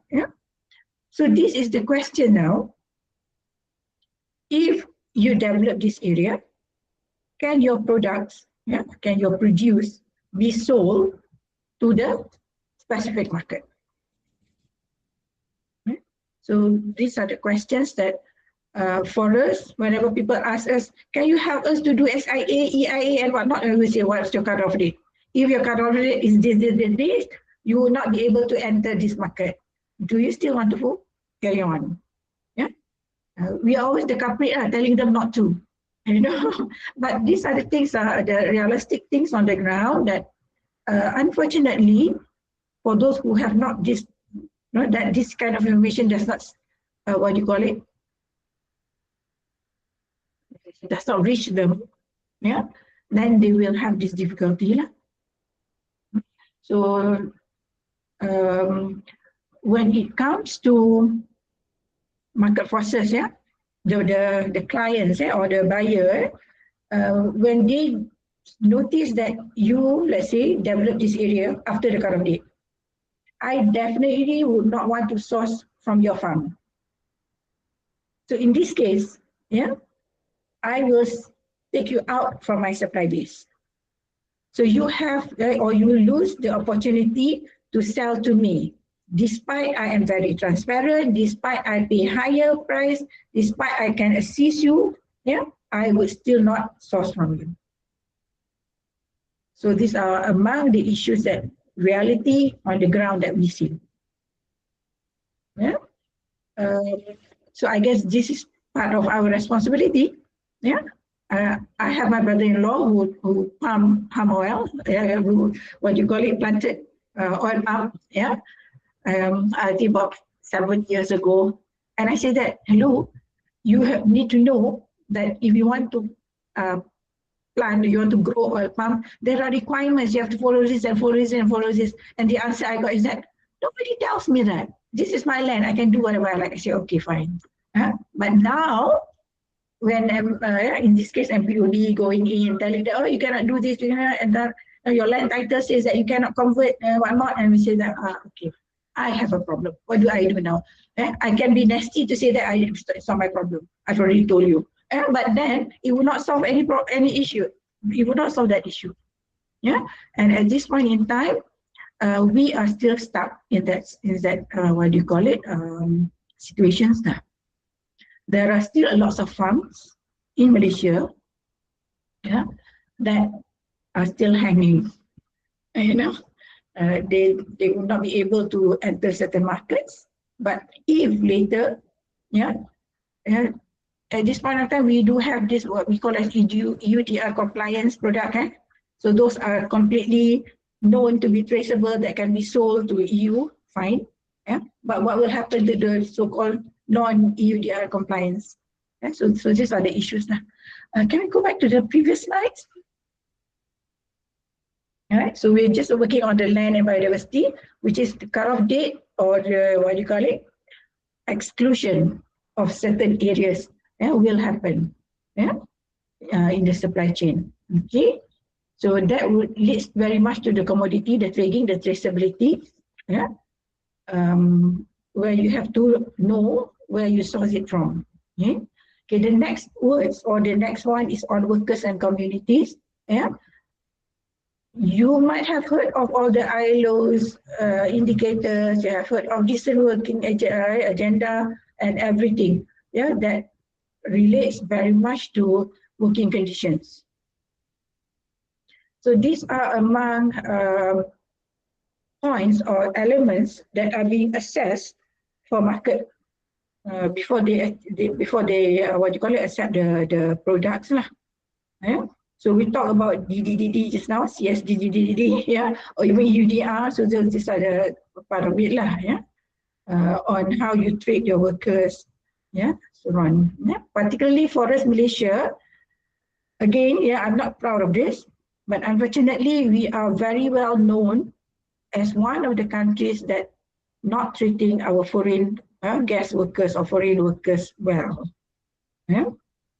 Yeah. For example, yeah, what do you call it? Keeping or withholding of passport. When we talk to the industry, and they were saying that everybody does it. Fine, yeah, it's an industry practice, but it does not mean it's a good practice. So you've got to stop. Yeah, you talk about best practices. You don't talk about industry practices just for the bad one. And so if 50 years ago, that is very common, yeah, withholding of documents, yeah, or having houses that looks like, yeah, so that can not habitable. Yeah, but now we shouldn't be in that situations anymore. So this is why I say that some of us, our mindset was stuck in 50 years ago. Yeah? So these are the things that we have to move away from. Otherwise, it will go back to the criteria in accessing the markets, particularly the international markets. Yeah. Okay, local communities, you talk about land grabbing, these are the main issues. Yeah? For palm oil industry particularly, yeah, sometimes you can see cases that are already in the second cycle or the third cycle, right? The cycle, the two times replanting, and still you cannot resolve this issue. So this can be a hindrance when you want to have market access. All right, compliance, this is legal requirements. Yeah, this one to me is much easier to clean up. Yeah, because you have the agency, the government enforcement agencies will come after you if you don't follow the legal requirement. But the other three, yeah, workers issues, despite we have Employment Act, we have Housing Amenities Act and whatnot, yeah, but there are still issues. Yeah? And the land and biodiversity, elements particularly, and when you don't have specific cut-off date regulation and so on, it's very difficult to monitor. Right? So these are the ESG matters that could break your supply chain, or could be a hindrance for market access. All right? Okay, any question sharing? I thought I saw some questions. Yes, Puan. There's two questions. The first one is, we always hear that ESG and halal share the same values, especially on the environment. But ESG is an investor-led secular framework, and halal is a Sharia-based conformity system.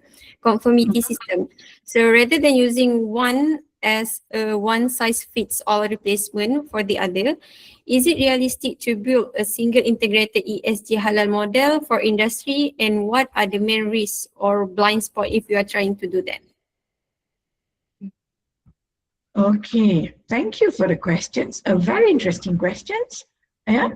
Why? Because if you ask me personally, it's not that doable. Why? Because the focus of halal management system a bit different from the ESG. Because ESG is very broad. It can be anything under the sun. Yeah? Whereas when we talk about halal, is very specific. We're talking about sourcing, producing, and transporting up to the end products of the halal product itself. Yeah? Nevertheless, we can always have halal as part of or a subset of ESG. Yeah? You can use that to say that yes, our products are all halal, of which we fulfill all the halal requirements, yeah, and we give opportunities, or we give business or market access for those who are looking for halal product. That could be, but if we are to have one platform just for that, I'm not saying impossible, but it's with a lot of challenges and lots of what do you call it, resources, yeah, on that. Does that answer your questions? Mr. Taufik, is that answer your question? Oh, okay. All right. Okay, second one is recently the integration of accounting principle into ESG disclosure is getting more and more, such as IFRS and SASB is embedded into the National Sustainability Framework. What do you thought on this? Okay, my thought on this is wonderful, because if you have the very same requirements, if it is not word by word, but at least the very same requirement, yeah, into the national framework, and many of us knows that we will definitely have to fulfill the national framework for legal requirement. Then once we fulfill that, indirectly we can fulfill all the international framework as well. So yeah. Yeah, when I was doing auditing, when I was still auditing, I always get feedback from the companies like that. Hello, in a year we see your face so many times, you know, for this management system audit, for this SPO audit and whatnot, yeah. And when I joined a company, a plantation company, yeah, we call it an audit fatigue. Yeah? In a year, yeah, we have to face the auditors so many times. Yeah. So if we are able to do this, yeah, having the national framework and the international framework, the very same thing, then at least, yeah, the evidence or the records that you will be using for both frameworks will be the same. Rather than having one goes to the west, the other goes to the east, like, oh my God, can you imagine that? And for those companies that have so many frameworks, so many records, I would say that be careful. One of these days, the documentation will just, kill you with that kind of things. So in reality, if that is possible, yes, why not? I'm all in for that. Yeah. So Emdo, one of our experts, why don't you share some of your experience?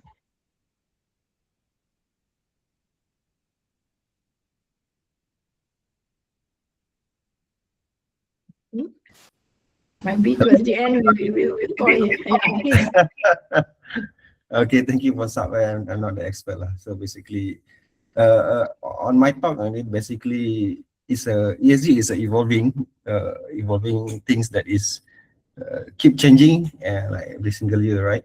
So what I mentioned on the question recently, that integration of international reporting framework, which are principal accounting based, and then they are having a view of accountant on the sustainability, which relate to climate change, which relate to the financial implication from outside to inside. Normally impacts is inside to outside, so but the financial affecting from outside to inside.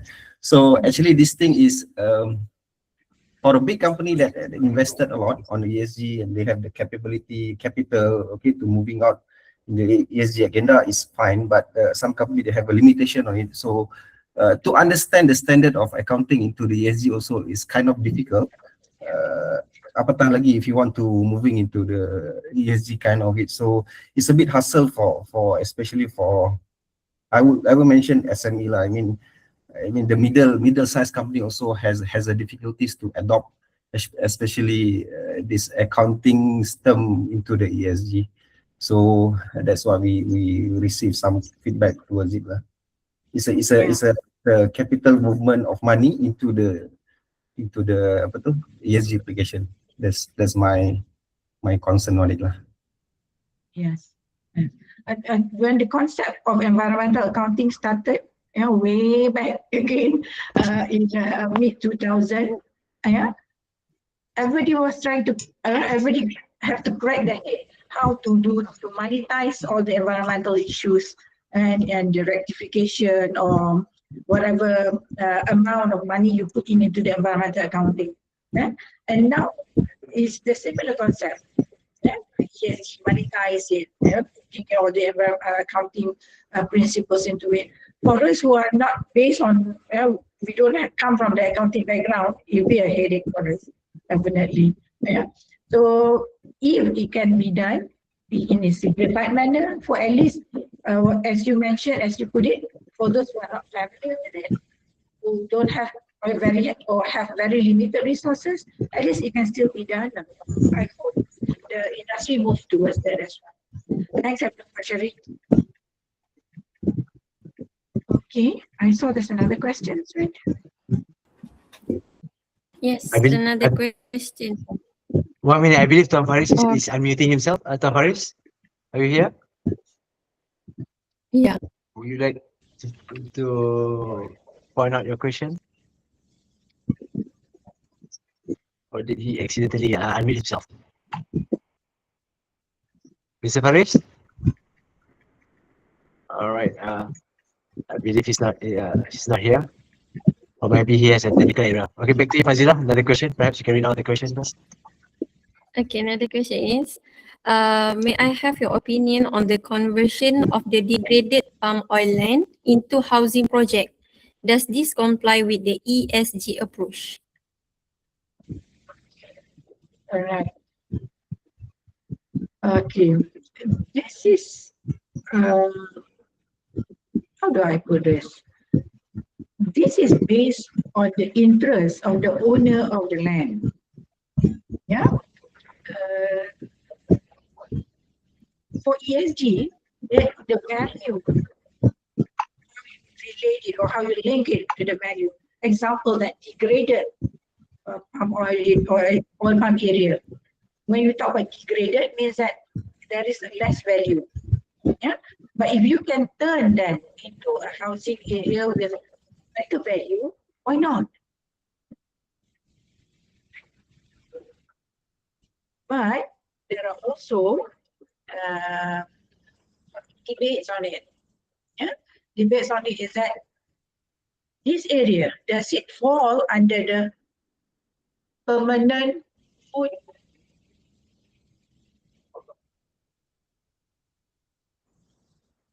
Sorry, I think the Malay word is that project tanaman kekal makanan, something like that.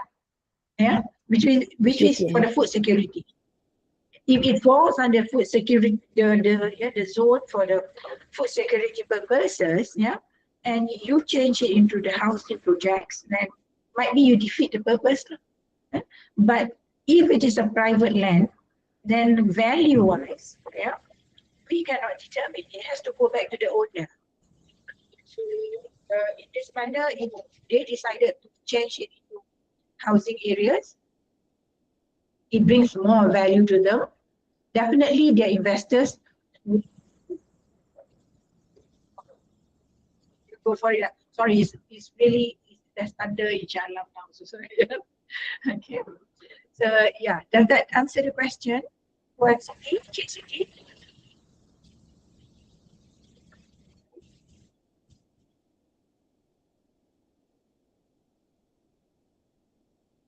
Okay, because there is no compliance about it now. Yeah? ESG is very much based on the value of the whoever advocating it or whoever wants to highlight it. All right.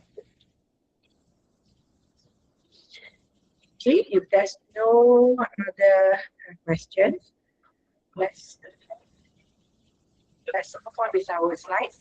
Not many more. Okay. But I think we will have ample times for discussion. Okay, next slide, please.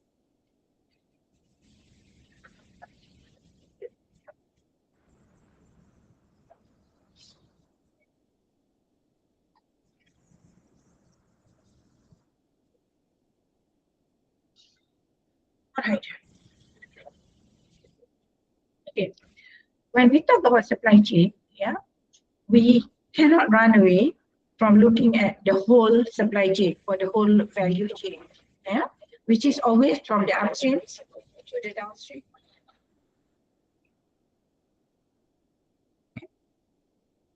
So for the plantation or the agriculture, we will always have the upstream of the estate, small holdings, yeah, or farm.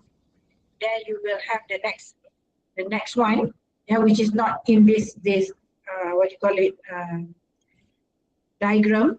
Yeah, it could be indirect, where you have the collection centers, or you have the so-called middleman, yeah, to collect your crops. That's the indirect one, but it is still in the supply chain. Then you will have the processing, which is the mill or the factory, yeah, palm oil mill or the rubber factory, yeah, or the cocoa factory, yeah. And then, of course, the next level is the refined products, refinery processes, yeah. And if you have what you call it, byproducts, then it will go into another part, yeah. But this is the straight line where you have from the process, the factory to the refinery, and of course into the midstream products, and finally the what you call it, final products, yeah. So throughout supply chain, yeah, there will always be ESG performance. Different, what you call it, level of different supply chain actor will have different performance requirement. If we take towards the very end, yeah, the market or the consumer, the most downstream and the final products, yeah. When I want to sell my products, yeah, what do you think will be for the ESG's what you call it, unit of measurement? But what will be my performance? Definitely, if I am the end production, I would want market to know that I treat my workers well in my premise, yeah, in my manufacturing, the brand's product, yeah. And then I source sustainably, yeah. Then the next one will be that what will be the value that I create for my the mass consumer, yeah. So how they attach to my brand, yeah? How they attach to my brand. If they use my brand, they are so-called linked or identified as the sustainable heroes. So these are the what you call it, metrics that I want to relate or I want to connect to my ESG performance. So by selling these products, I managed to help out so many how many smallholders. I help out this community, what do you call it? What is the word? Okay.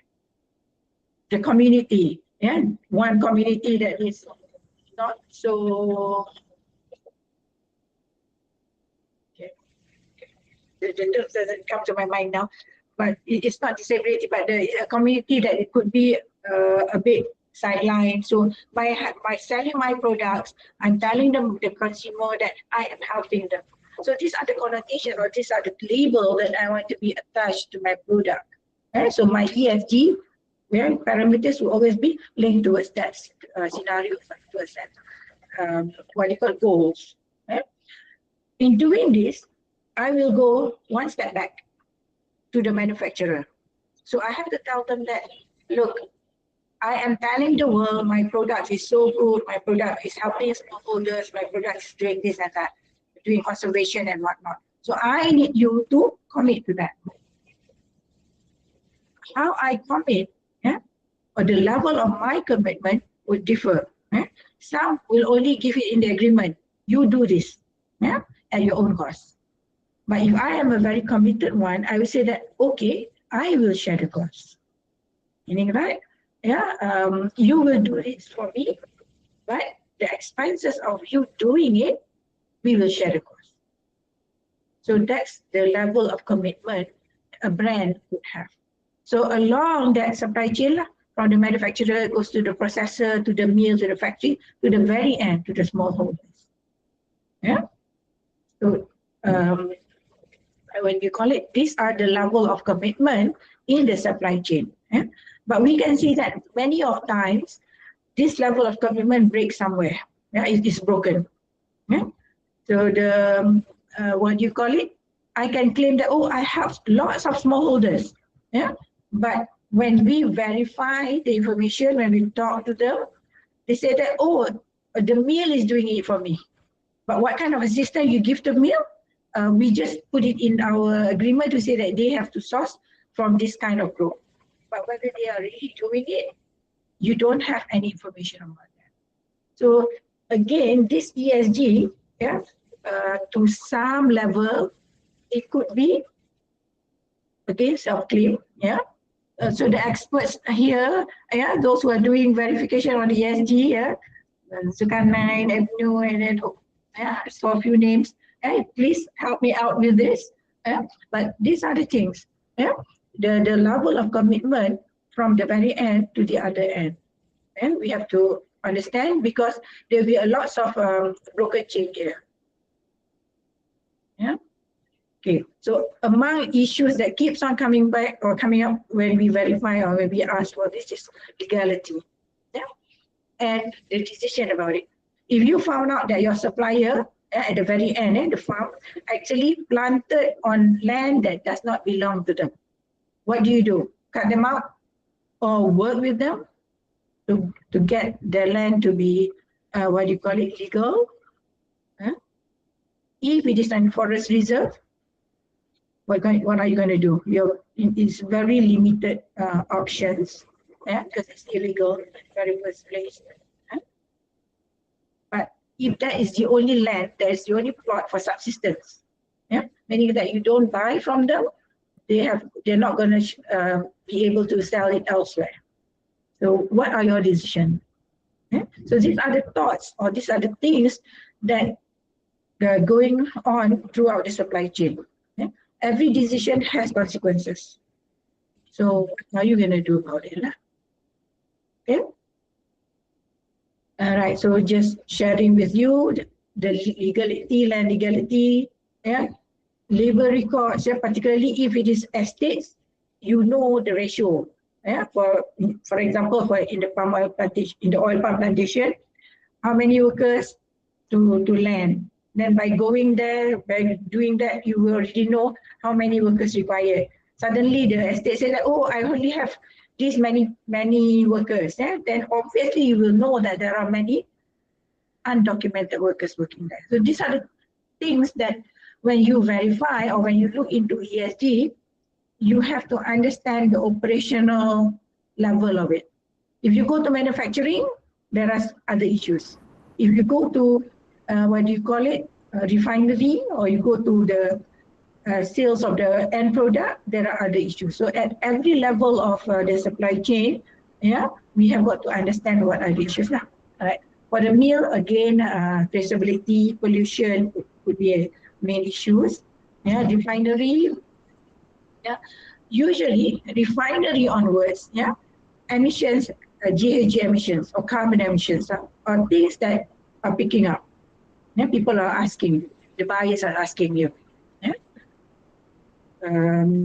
So later we will see different sector or different operational level will ask for different data or different requirements. Okay, any questions on this or any sharing on this? Those experts here, please share.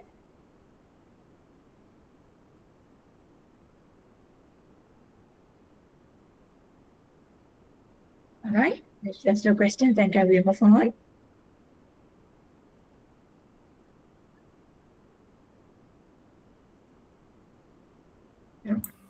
Okay, Puan, there's one question. Oh, potentially. Okay, the first one is, to what extent does ESG implementation in supply chain create real impact versus being a form of greenwashing only? Yeah, okay. This is theoretical, my answer. You can also get answers from those who do the verifying jobs on the ground, Okay. So basically, when we talk about real impact, we will need to look at what are the claims. So let's say I have my claims, my ESG, what I'm putting in my communication tools, either sustainability reporting, sustainability statement, or in my website to say that I have helped this community, to become self-sustained, to become successful community. So we have to look into whether those statements are real. But if we look at the data, it's actually just cooked data, then definitely it's greenwashing. It's obviously greenwashing. But measuring the impact would be very difficult. So we can say that yes, there are impacts. For example, we say that, okay, we help the smallholders to understand better on good agricultural practices. So we can see that the yield increase from certain ton to certain tonnage, higher tonnage. So that could be the real impact of which you can see it. Might be the mill help it out, or the refinery say that I'm going to put in some money to get some advisors or to get some expert to assist you. So you can quantify that. But when it comes to social quantification or measurement, how you improve that community, it can be in many forms. It can be in monetary value, or it can be in terms of competent person. It can be the numbers of population or youth that has advanced in their education. So it can be measured, it can be shown the impact. But the data could be tricky for measurement lah. Hence, that's why people somehow trapped in the greenwashing. I claim everything, but I can't prove to you. That's a big issue actually, greenwashing. Okay, does that answer your question, Sharon? Okay. Okay. And then next question is, how can fertilizer suppliers transition from selling product to delivering ESG-driven solution into the agricultural supply chain?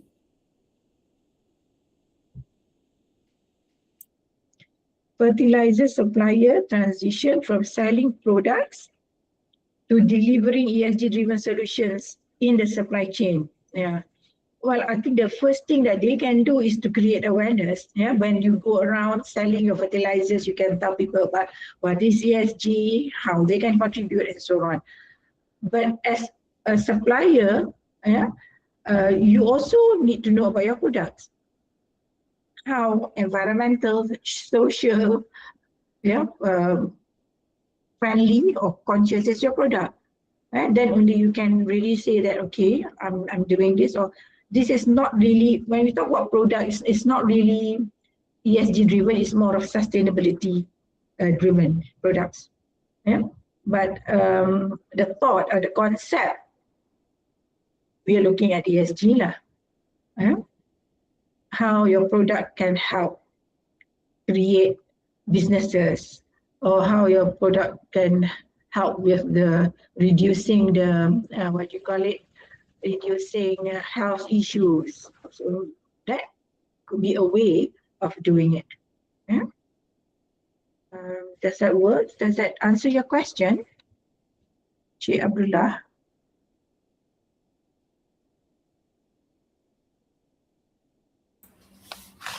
Okay. Right. I'm a And bit then, worried now. Everybody's just thumbs up. I don't know whether it really answers or not. okay, but next one is, from a financing perspective, which ESG factors are most likely to affect credit decisions, environmental, social, or the governments, and why? Governance, sorry, and why? Okay, all right. This one is very much related. I don't know. I don't come from the finance institution. But what I have seen is that it depends on the stakeholders' requirement. Let's say I'm a financial institution. I am financing palm oil industry, which are really, there's a connotation to the industry as forced labor practices or deforestation issues. Then I will definitely look into both of these, environmental and social issues. I can't run away from this.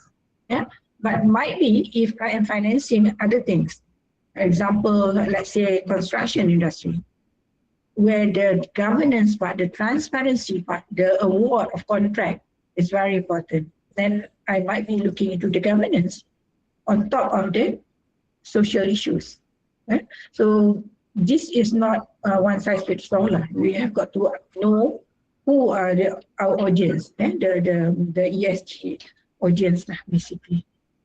Right? Does that respond to you, Cik Fitri?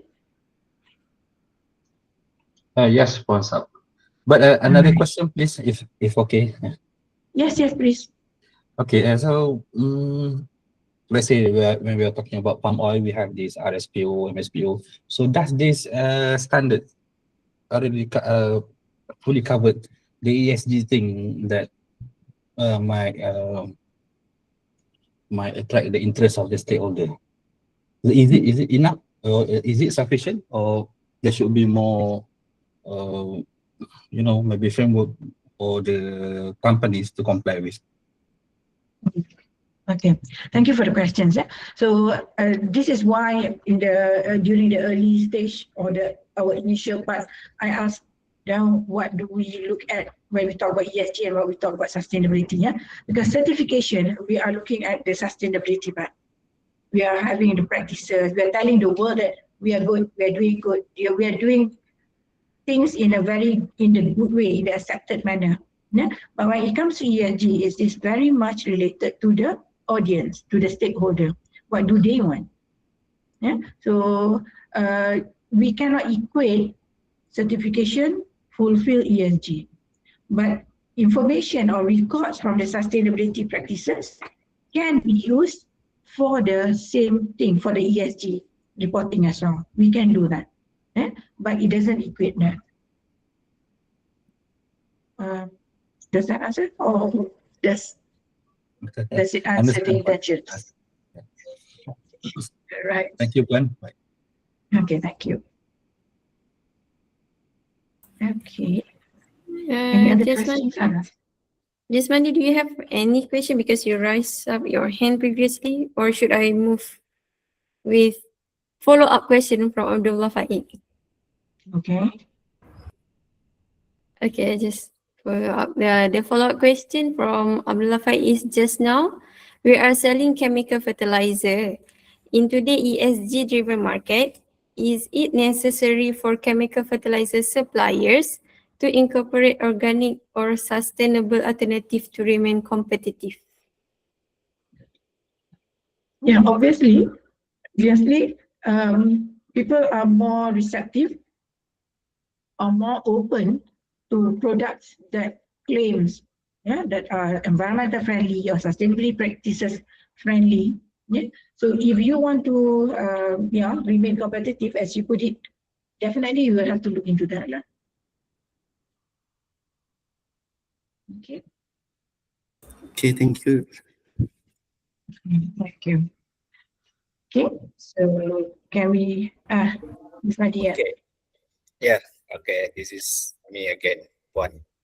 So understand when Sure. introduction just now is this interesting background. You was implemented before you setting up all the sustainability requirements, and then you was in the certification body. Yeah, and then now it's a consultant. As a consultant, okay, it's a triangulation. Yeah, all rounders, I can say. Okay, so the question is where do you see the company struggle the most when integrating the ESG requirements into global supply chain without disrupting or interrupting the trade competitiveness? Okay, I'll give you an honest answer, or you want me a politically correct answer? I will say honest, but still a political answer. Okay.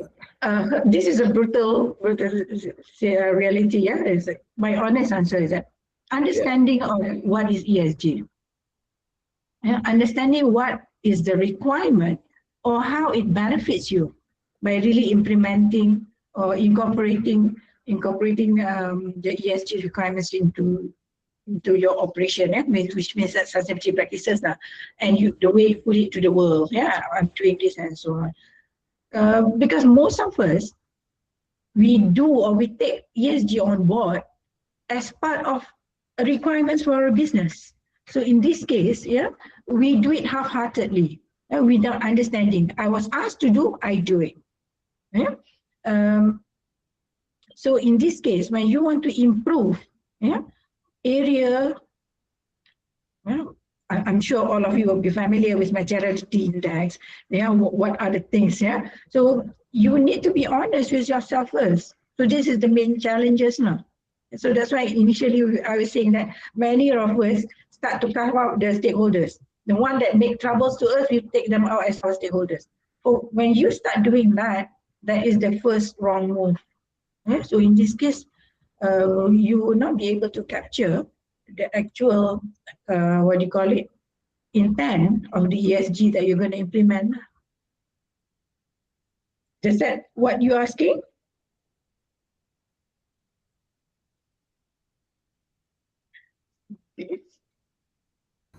Hopefully that satisfied myself.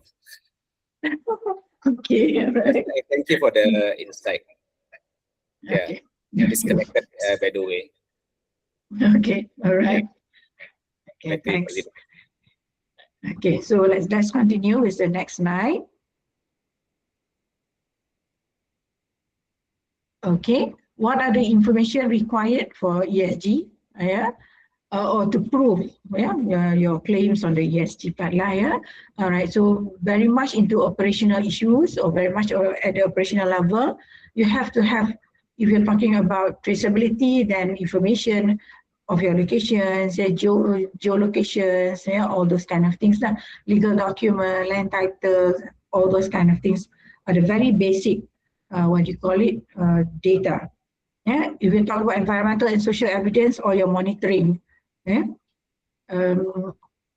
including violations, including non-compliances. So let's say, usually when we put up the information for ESG is, or if we are certified, not certified, listed company, you would put up for your board of the and other stakeholders to tell them that for this year we were noticed, or we were having issues with the authorities, and these are the issues. So you have to be very transparent to tell the shareholders on top of the stakeholders, or the other way around, the stakeholders on top of your shareholders. What are the risks? Remember, I think it was Evelyn, right, who highlighted that ESG is about risk. So we need to tell, or we need to have information about the risk. We have to be very clear on the risk. So this is one of the informations that need to be highlighted or need to be available when we talk about ESG.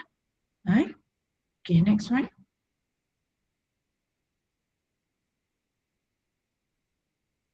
Okay, why all of those informations are very important? Because let's say we miss one information, then we will have, the risk is very high. For example, let's say we have 40 suppliers of produce. We ensure that 35 were all complying to all our requirements, but only 5 who does not conform to our requirement. And we miss this information. Then the produce that has been manufactured into the products ended up at the end, as the final products. When people found out that actually your 5 suppliers just now are not fulfilling the legal requirement, how are you going to recall the products that has already been on market? If it is quality-wise, you can still call product recall. But if it is related to sustainability, this kind of risk, traceability risk, compliance risk, it's definitely going to be very difficult for you to do a product recall. So these are the information why, or what you call it, you have to be certain, very certain of the information to support your claim. yeah, your ESG claim. Yeah. I will not go into the details of this, but these are just examples. Yeah, you have to be sure of your records. Yeah. So how to be sure? Once you have the information, you have to have validation. Yeah. So this is where the certification bodies like where Jasmadi and the rest were working, yeah, can go in and do the validation for you, the data for you, verify that the data is correct as per the unit of measurement. Yeah. Otherwise, this is where, yeah, you claim differently, but in actual, it will be a different metrics, different measurements. Yeah. Okay, next one.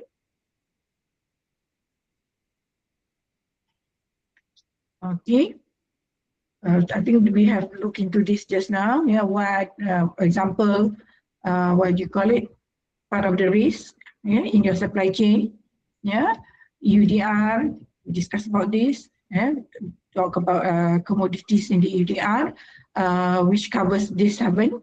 Yeah, and forex in Malaysia, we have oil palm, we have rubber, and yeah, cocoa is coming back, and so we might need to look into this again. Yeah. And of course, the risk requirement, certification. Okay, now certification can support, yeah, UDR, yeah, but it might not be fully, yeah, because we are saying lah, ESG and what do you call it, certification does not 100% equals to each other, and this requirement also does not fully equates to whatever the standards that we use to certify. Yeah? Okay, am I confusing you? All right. Okay, next one. Okay, that is on the environment. There are the social elements that keeps on surfacing, what we need to look into.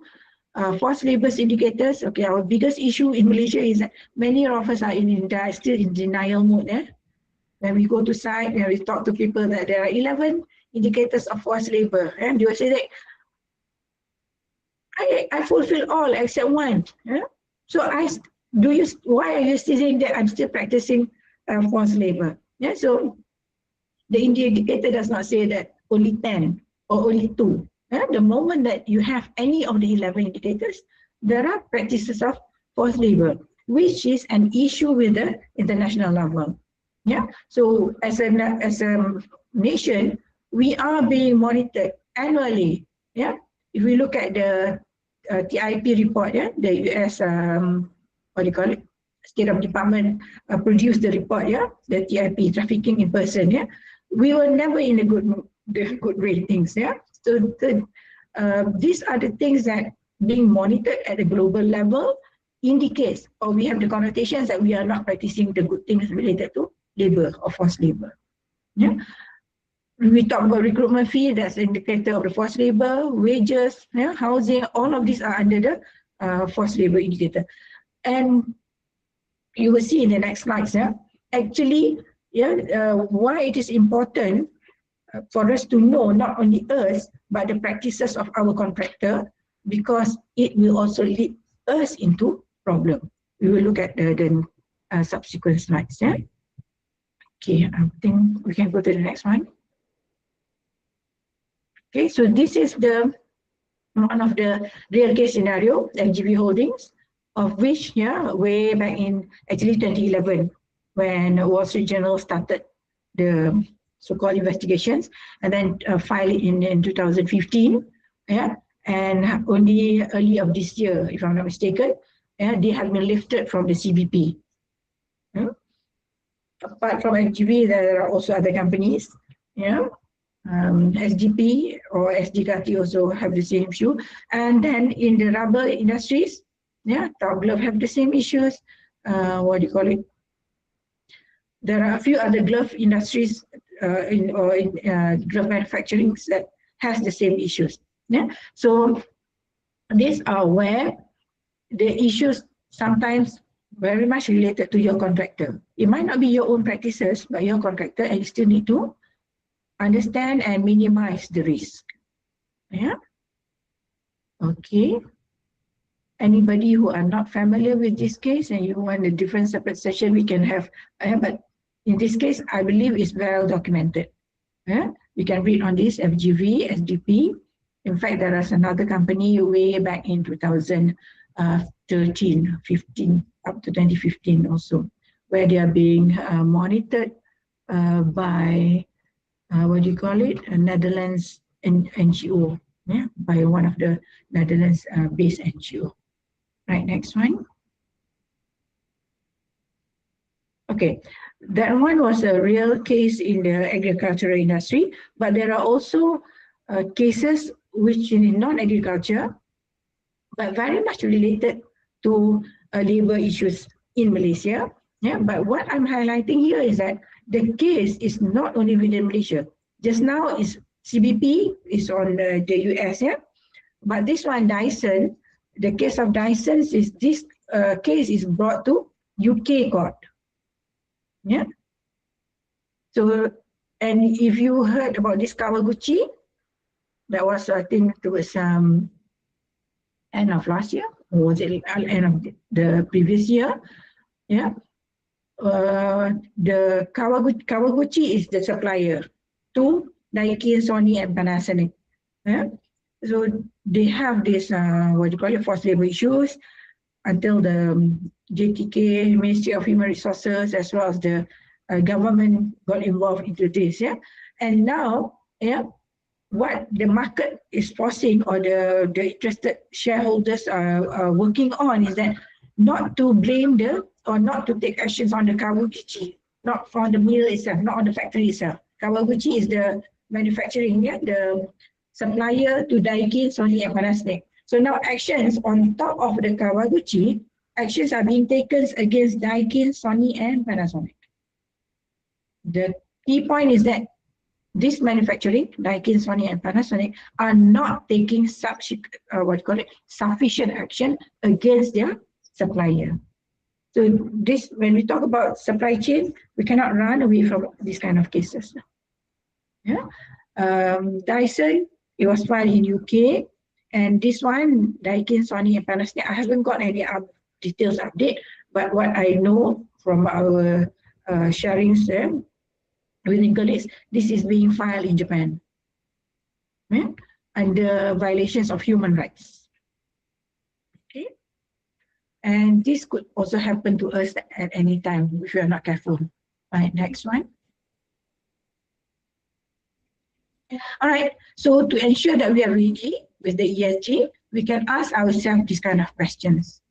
Can we prove where the crop, or this is basically traceability, whether we are claiming that it is sustainability, so prove it, show it, and then whether land is legal, then we can look into buying from smallholders, it's a break or make it, whether you include them or you exclude them. You include them, you help them. You exclude them, then basically they will lose the opportunity, as I mentioned earlier, right? To have a good price, to have better transparency in terms of OER, in terms of yield, that kind of things. Data or the environmental recordings, fair labor practices. So these are among all the very basic questions that people keep on asking. Right? Next one. Can we leave the questions after this? So next slide. Okay. Answering to the same questions, but it could be in a different manner. That's why this one got no numbers here, because it's very generic. When you report the ESG part, you have to be very transparent on particularly top management commitment. What will be their commitment? How they want to do it? Then it goes into policies, procedures, and of course you report on the training, competency, number of people. So these are the things that support your ESG claims. Okay, internal, external assurance is very important. Which can lead to assurance statement to say that yes, it's true. Whatever you claim under your ESG, it has been validated, it has been verified by external party or internal party to say that it's correct. Okay, next one. Okay, this is one example of how we communicate the ESG. Yeah, usually communication on your ESG would be either in sustainability reporting or sustainability statement. Yeah, but we need to understand, yeah, when we report, when we want to do this reporting, which framework that we want to use, why we want to use it. Yeah, so questions like what the need or what are the needs or why we need to come up with this ESG. Yeah, so you need to know whether it is for your own interest. Yeah, for example, I'm claiming that I am the organization's we are the leaders in the industry. Then prove it. So framework, which framework that you want to use to show that, yeah, we are doing that. Yeah, or is it a legal requirements? If you are listed in the Bursa, you have to follow the Bursa's framework. If you are, yeah, so this is another one is sector specific, the one I mentioned just now. Yeah, as Mati has also shared, SPOTT and so on. There are also for the what you call it, aviation industry, that's COSIA, there's a requirement. Yeah, so if you are somehow what you call it, producing biodiesel, meant for this industry, you might have to follow their requirements. So you need to look at what are the frameworks that they wanted. Yeah, okay. And the popular framework used for the reporting is GRI as well as this ISSB lah, FRS 1 and 2. Yeah, okay. Now you can see there's one what do you call it, photo there. This was way back in 2022, quite a long time already, yeah, 4 years ago. Yeah, but why I still put it here is that when Bursa started their rating, come up with their own rating, yeah, this was among the few early years now, yeah. So people were discussing this, people were debating this. BAT, yeah, which is the British American Tobacco, yeah, they have got the highest level, 4 stars for their ESG, yeah.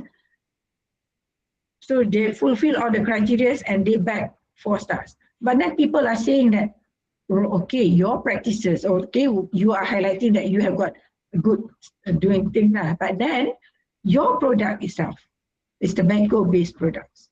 Yeah, where does it stand in the ESG rating?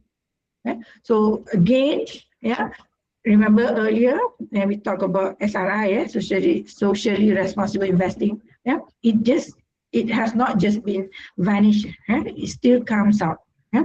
So questions about how it goes into the ESG rating, we still need to know it. We still need to know where we're going to report that. Yeah. All right, next one.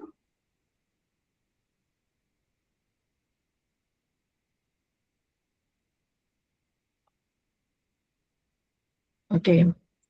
So we talk about greenwashing. Yeah. So when we do our reporting, it has to be a balanced reporting. Yeah. This case is Dow, what you call it, the makers of shoes. Yeah, so they claim that their products are being what you call it, recycled.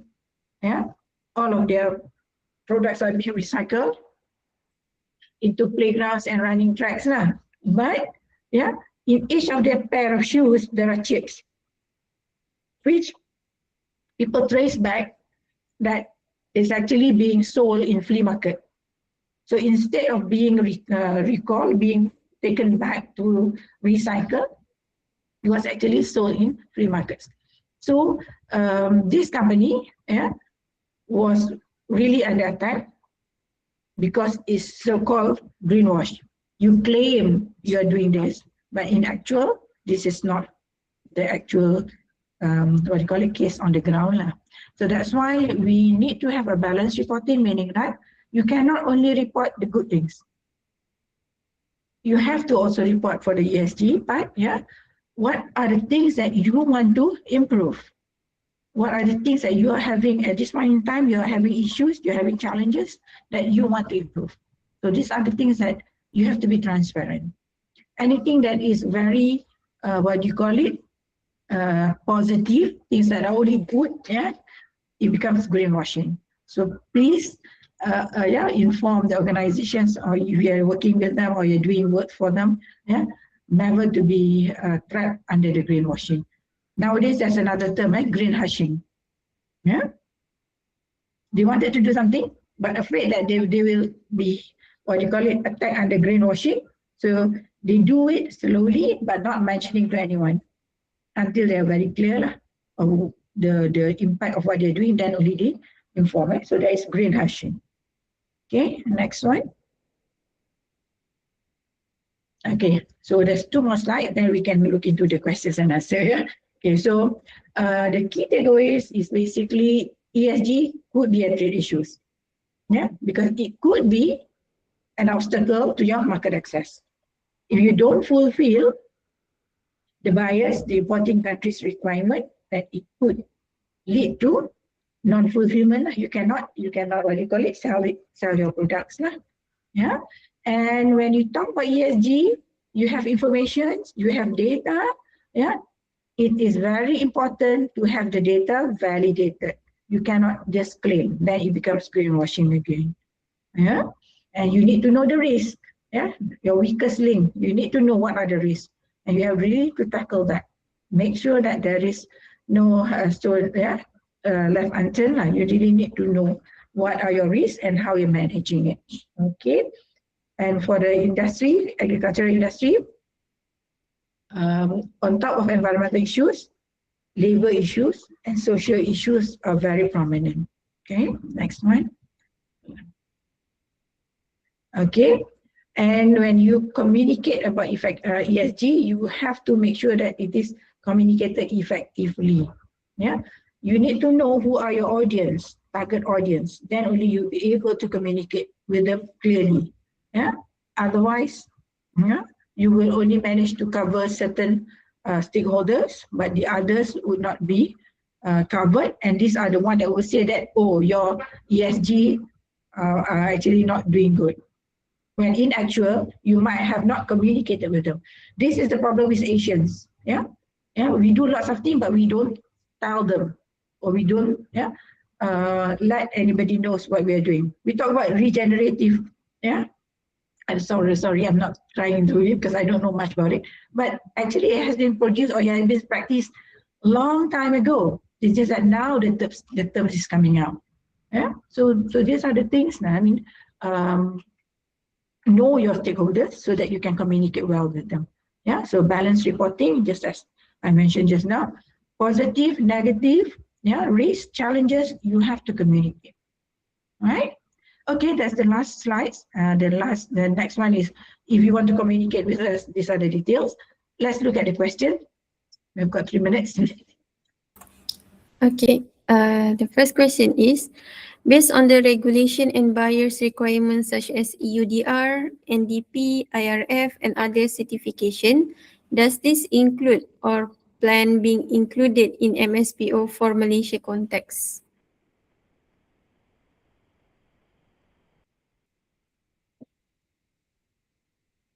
Okay.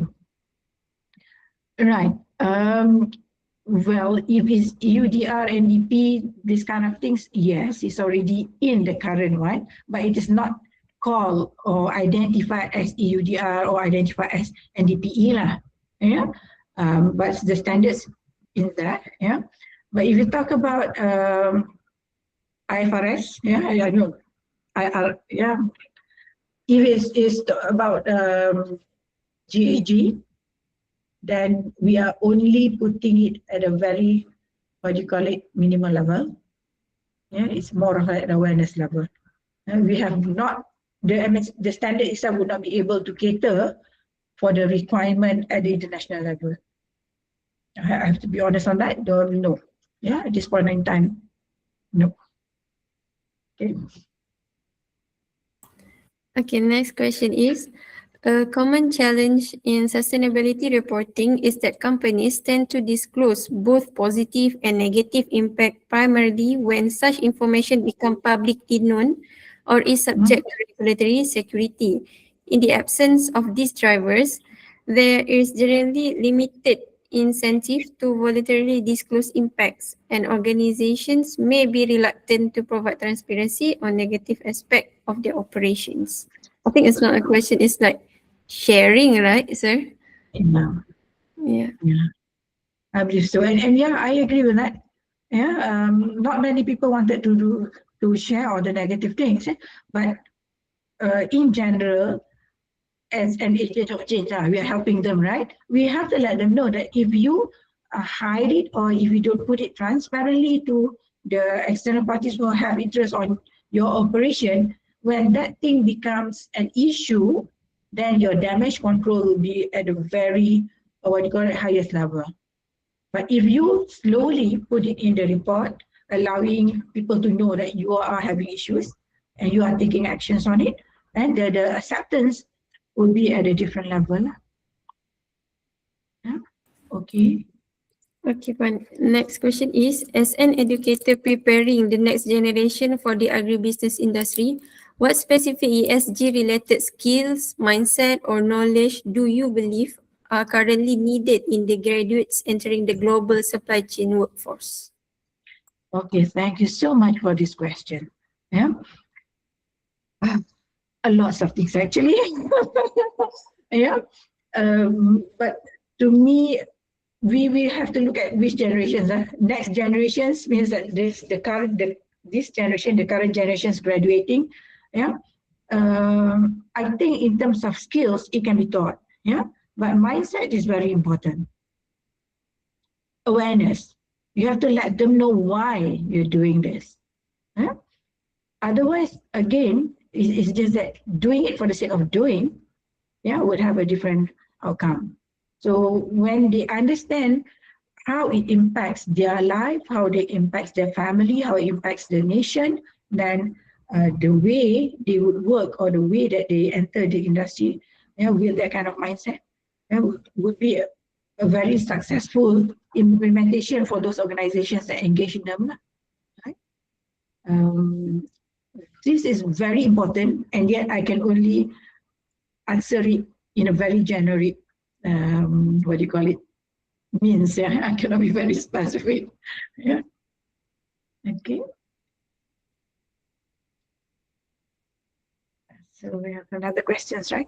Yes, another question is, may I know what extent does the EU deforestation regulation, which is EUDR, function as the green barrier versus a necessary catalyst for promoting transparency, sustainability, and long-term competitiveness in global supply chain?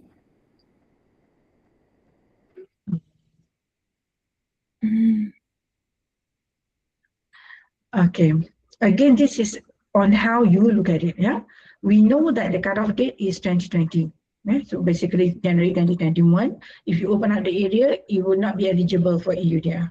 So that is the cutoff date. So in this case, whoever open up land after that date, the products definitely cannot enter EU. Yeah? So it has to go to be sold somewhere to market, market it somewhere else. Yeah. But if you look at it as a catalyst for promoting transparency and so on, I would agree. This is a very good platform or a very good stage where people are aware now that you cannot simply do anything. Yeah, there are people watching you. You have got to understand that it's not only you. Yeah, the world doesn't revolve around you. You have to consider what others wanted. Yeah, what are the expectations?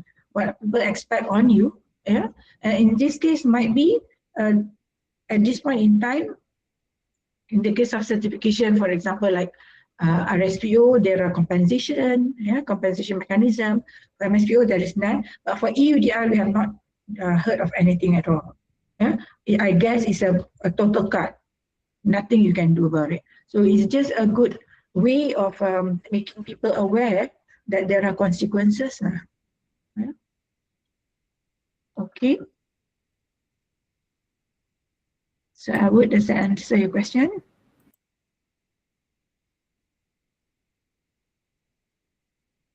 Okay.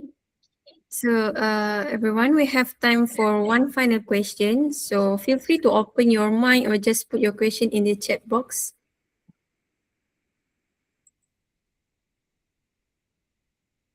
Is there any question from members on the floor? Okay, there's one. Okay. How can ESG principles be effectively integrated into forestry practices to ensure both sustainable forest management and long-term economic viability? All right. So basically, this is the same as other commodities. Yeah? Whether it is forest, whether it's palm oil, whether it's rubber or cocoa. Yeah? We still have to look at, again, who are your stakeholders. So you will know which principles that you want to integrate into your practices. Yeah? Because ESG is, as I mentioned earlier, it's a communication tool. It's more of highlighting what you have been doing, where you're going, what are your performance. Yeah? But when we talk about sustainable forest management, it's practices. So these practices will later be shared or highlighted or used as your database for your ESG reporting. So you have got to know which framework that you want to use, yeah, for the reportings now.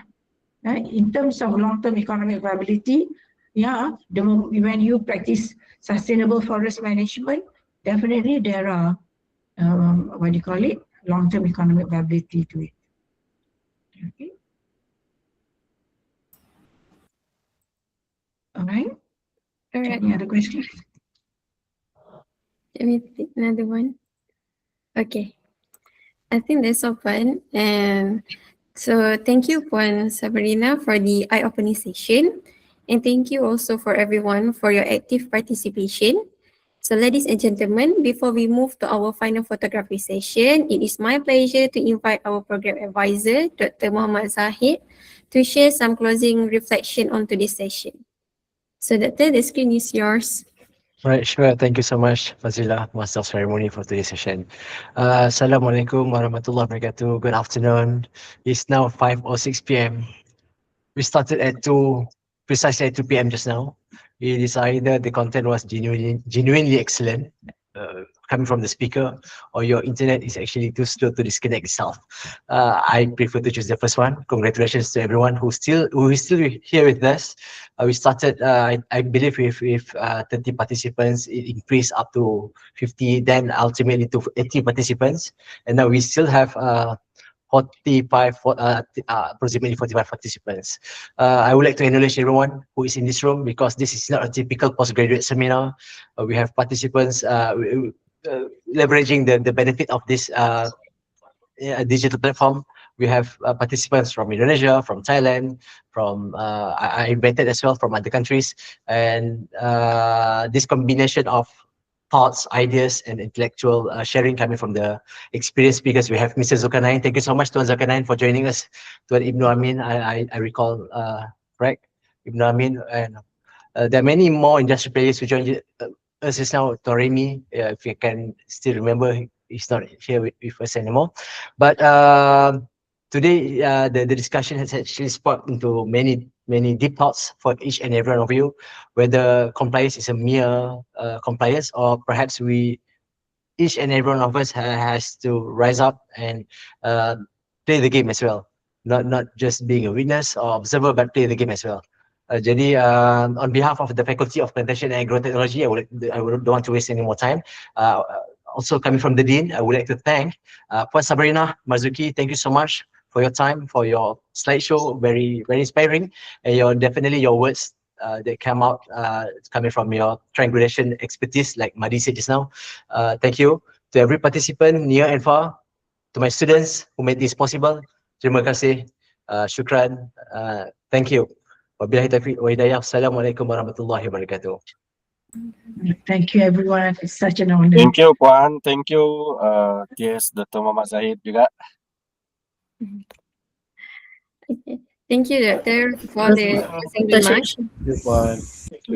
Before we conclude, Thank you, Doctor. to Happy capture this. Labor Day. Ambil gambar dulu. Sabar, jangan thank you lagi. Ambil gambar dulu. Yes, we Fazila. would like to capture this moment first. So may I request all participants to turn on your cameras for the quick virtual group photo. Sure. And our technical team, please take the screenshot. Okay.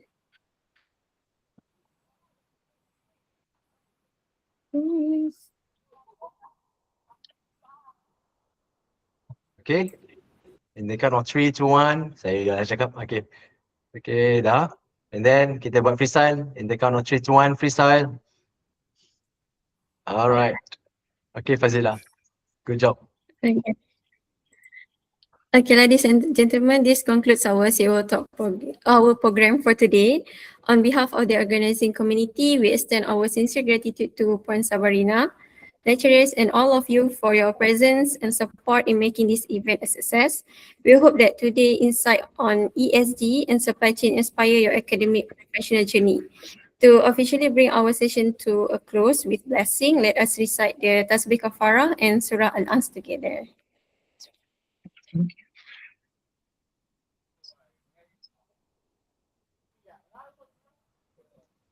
Alright, please stay safe and have a pleasant day ahead. Wabillahi taufiq wal hidayah. Wassalamualaikum warahmatullahi wabarakatuh. Thank you, everyone. Thank you. Thank you. Thank you, Puan Sab. Thank you. Apologies for My any pleasure. shortcomings from us. My pleasure. Thank you. Terima kasih Puan. Thank you, Vijay. Thank you, Doctor. Thank you, Puan. Thank you, Puan Sab. Thank you.